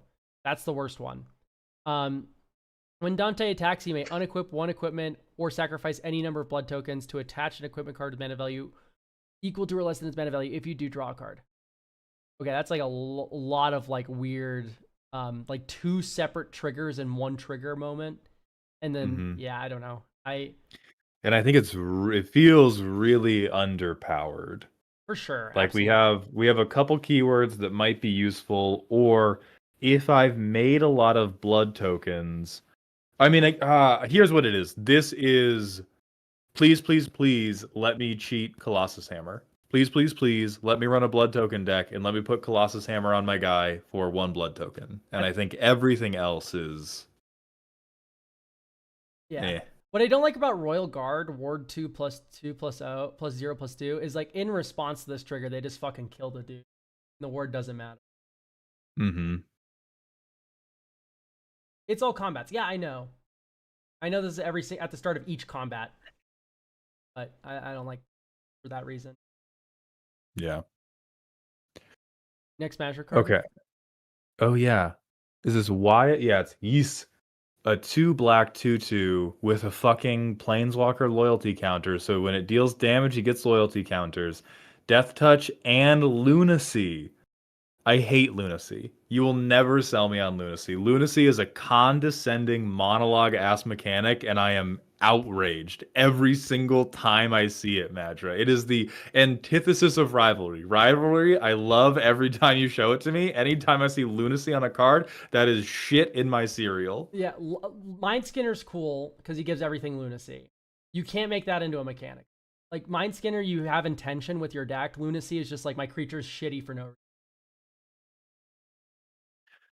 Okay, so when you take loyalty counters off, cast target non-creature spell from any graveyard. You may spend mana as though it were mana of any type to cast this card. If it would be put into a graveyard this turn, exile it instead. I feel like that should just be a combat damage trigger. Yeah, this reminds me of Sphinx of Forgotten Lore, which is 4 mana, flash Sphinx, that on hit Snapcaster made something. And this is the same kind of ordeal, but it's 2 mana. But it's probably fine because it doesn't have flash and flying and all that. Yeah, not flying, not flash. We've overcomplicated it. Yeah, this crocodile dude's hot as fuck though. God damn it, man. God. Sosuke Aizen, Deceiver of Senses. A 4 mana Dimir 4/2.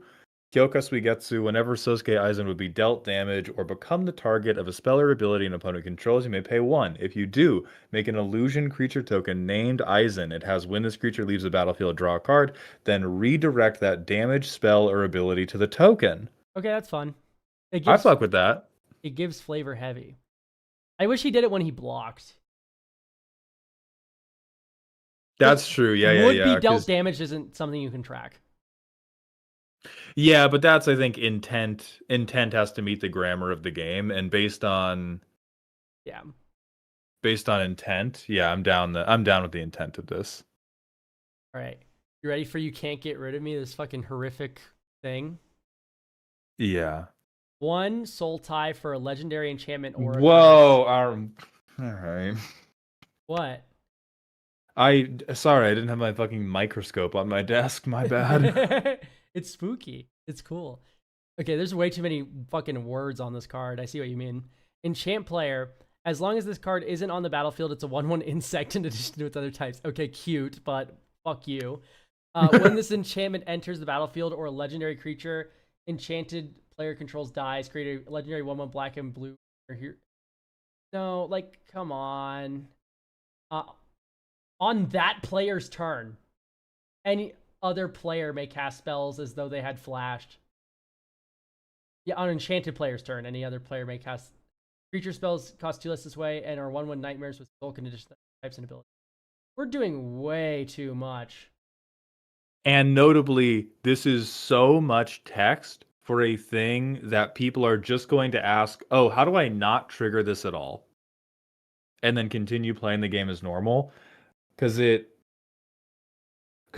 sounds like you enchant somebody, other people can play on their turn, but it buffs a thing that you made and fucks their creature, so nobody's gonna do it. Yeah. It's like the it is not the same mechanically, but it's Veggie talked about this for like Unfinity sets where you could track how people were talking, and in the super goofy games, it's very funny. And then as soon as people are trying to like play Magic with it, the optimal thing is to shut the fuck up and never say another word so you don't accidentally trigger it. Yeah. And I think that is what happens with this card. The purest expression of it is everybody avoids it being relevant, which is the opposite of what you want. Yeah, I'm not a fan of this. Also, I just don't get the flavor for you can't get rid of it. Okay. How are you feeling? It's 4 p.m. Okay. I think there are 2 slots still for sale on Ko-Fi. If anybody wants to get those, we can still do them today. I think other than that, we are going to end it for today because I preset this at a 3-hour stream today, and we're right on the money.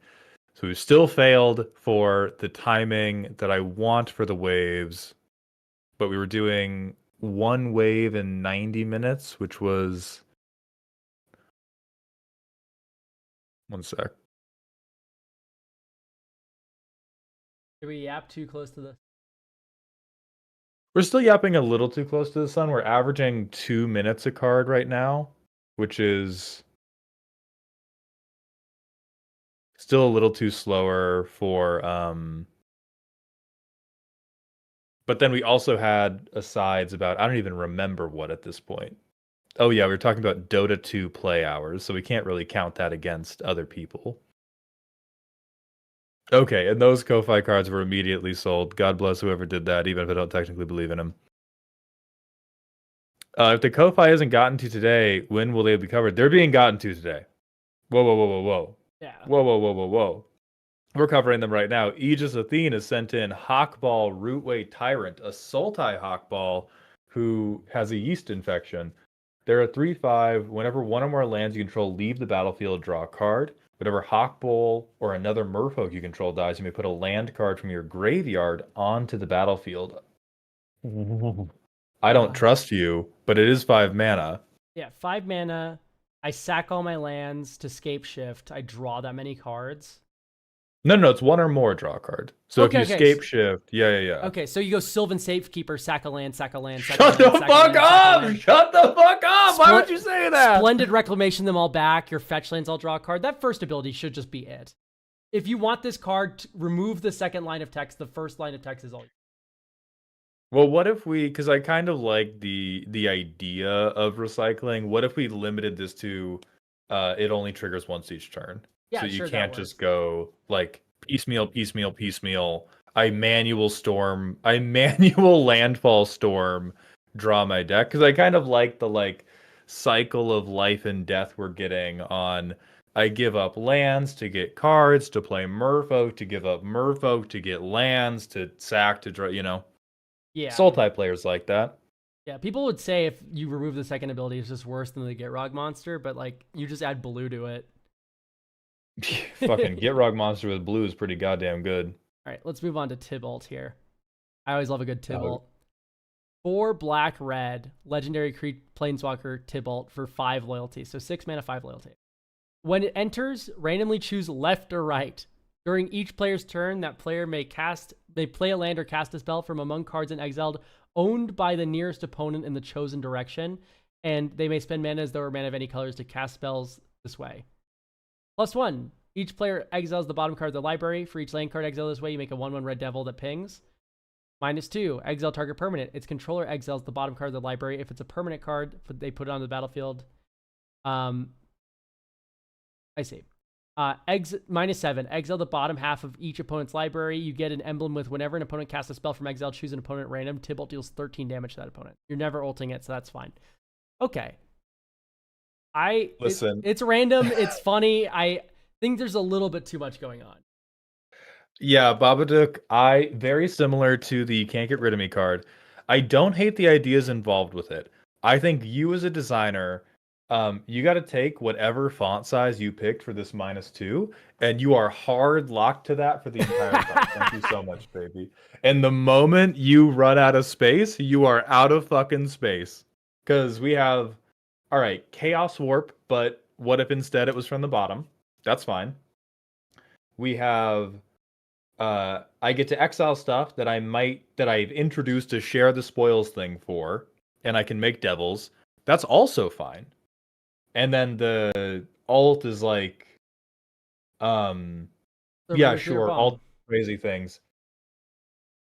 I but think, like, yeah, there's a reason Magic cards have a word limit. Yeah. So since it's the last card, I'll give a little bit more feedback here. It should be like at the beginning of your upkeep, choose an opponent at random. You may play lands or cast spells from among cards owned in exile by that player. And that's it. Oh, perfect. Yeah. Yeah, that would be great. Yeah, like we just got to have less words. Like there was no, I can't leak this. Never mind. We're just going to end stream there. Thank you all for being here. Let's find somebody to raid. Yeah. Next custom stream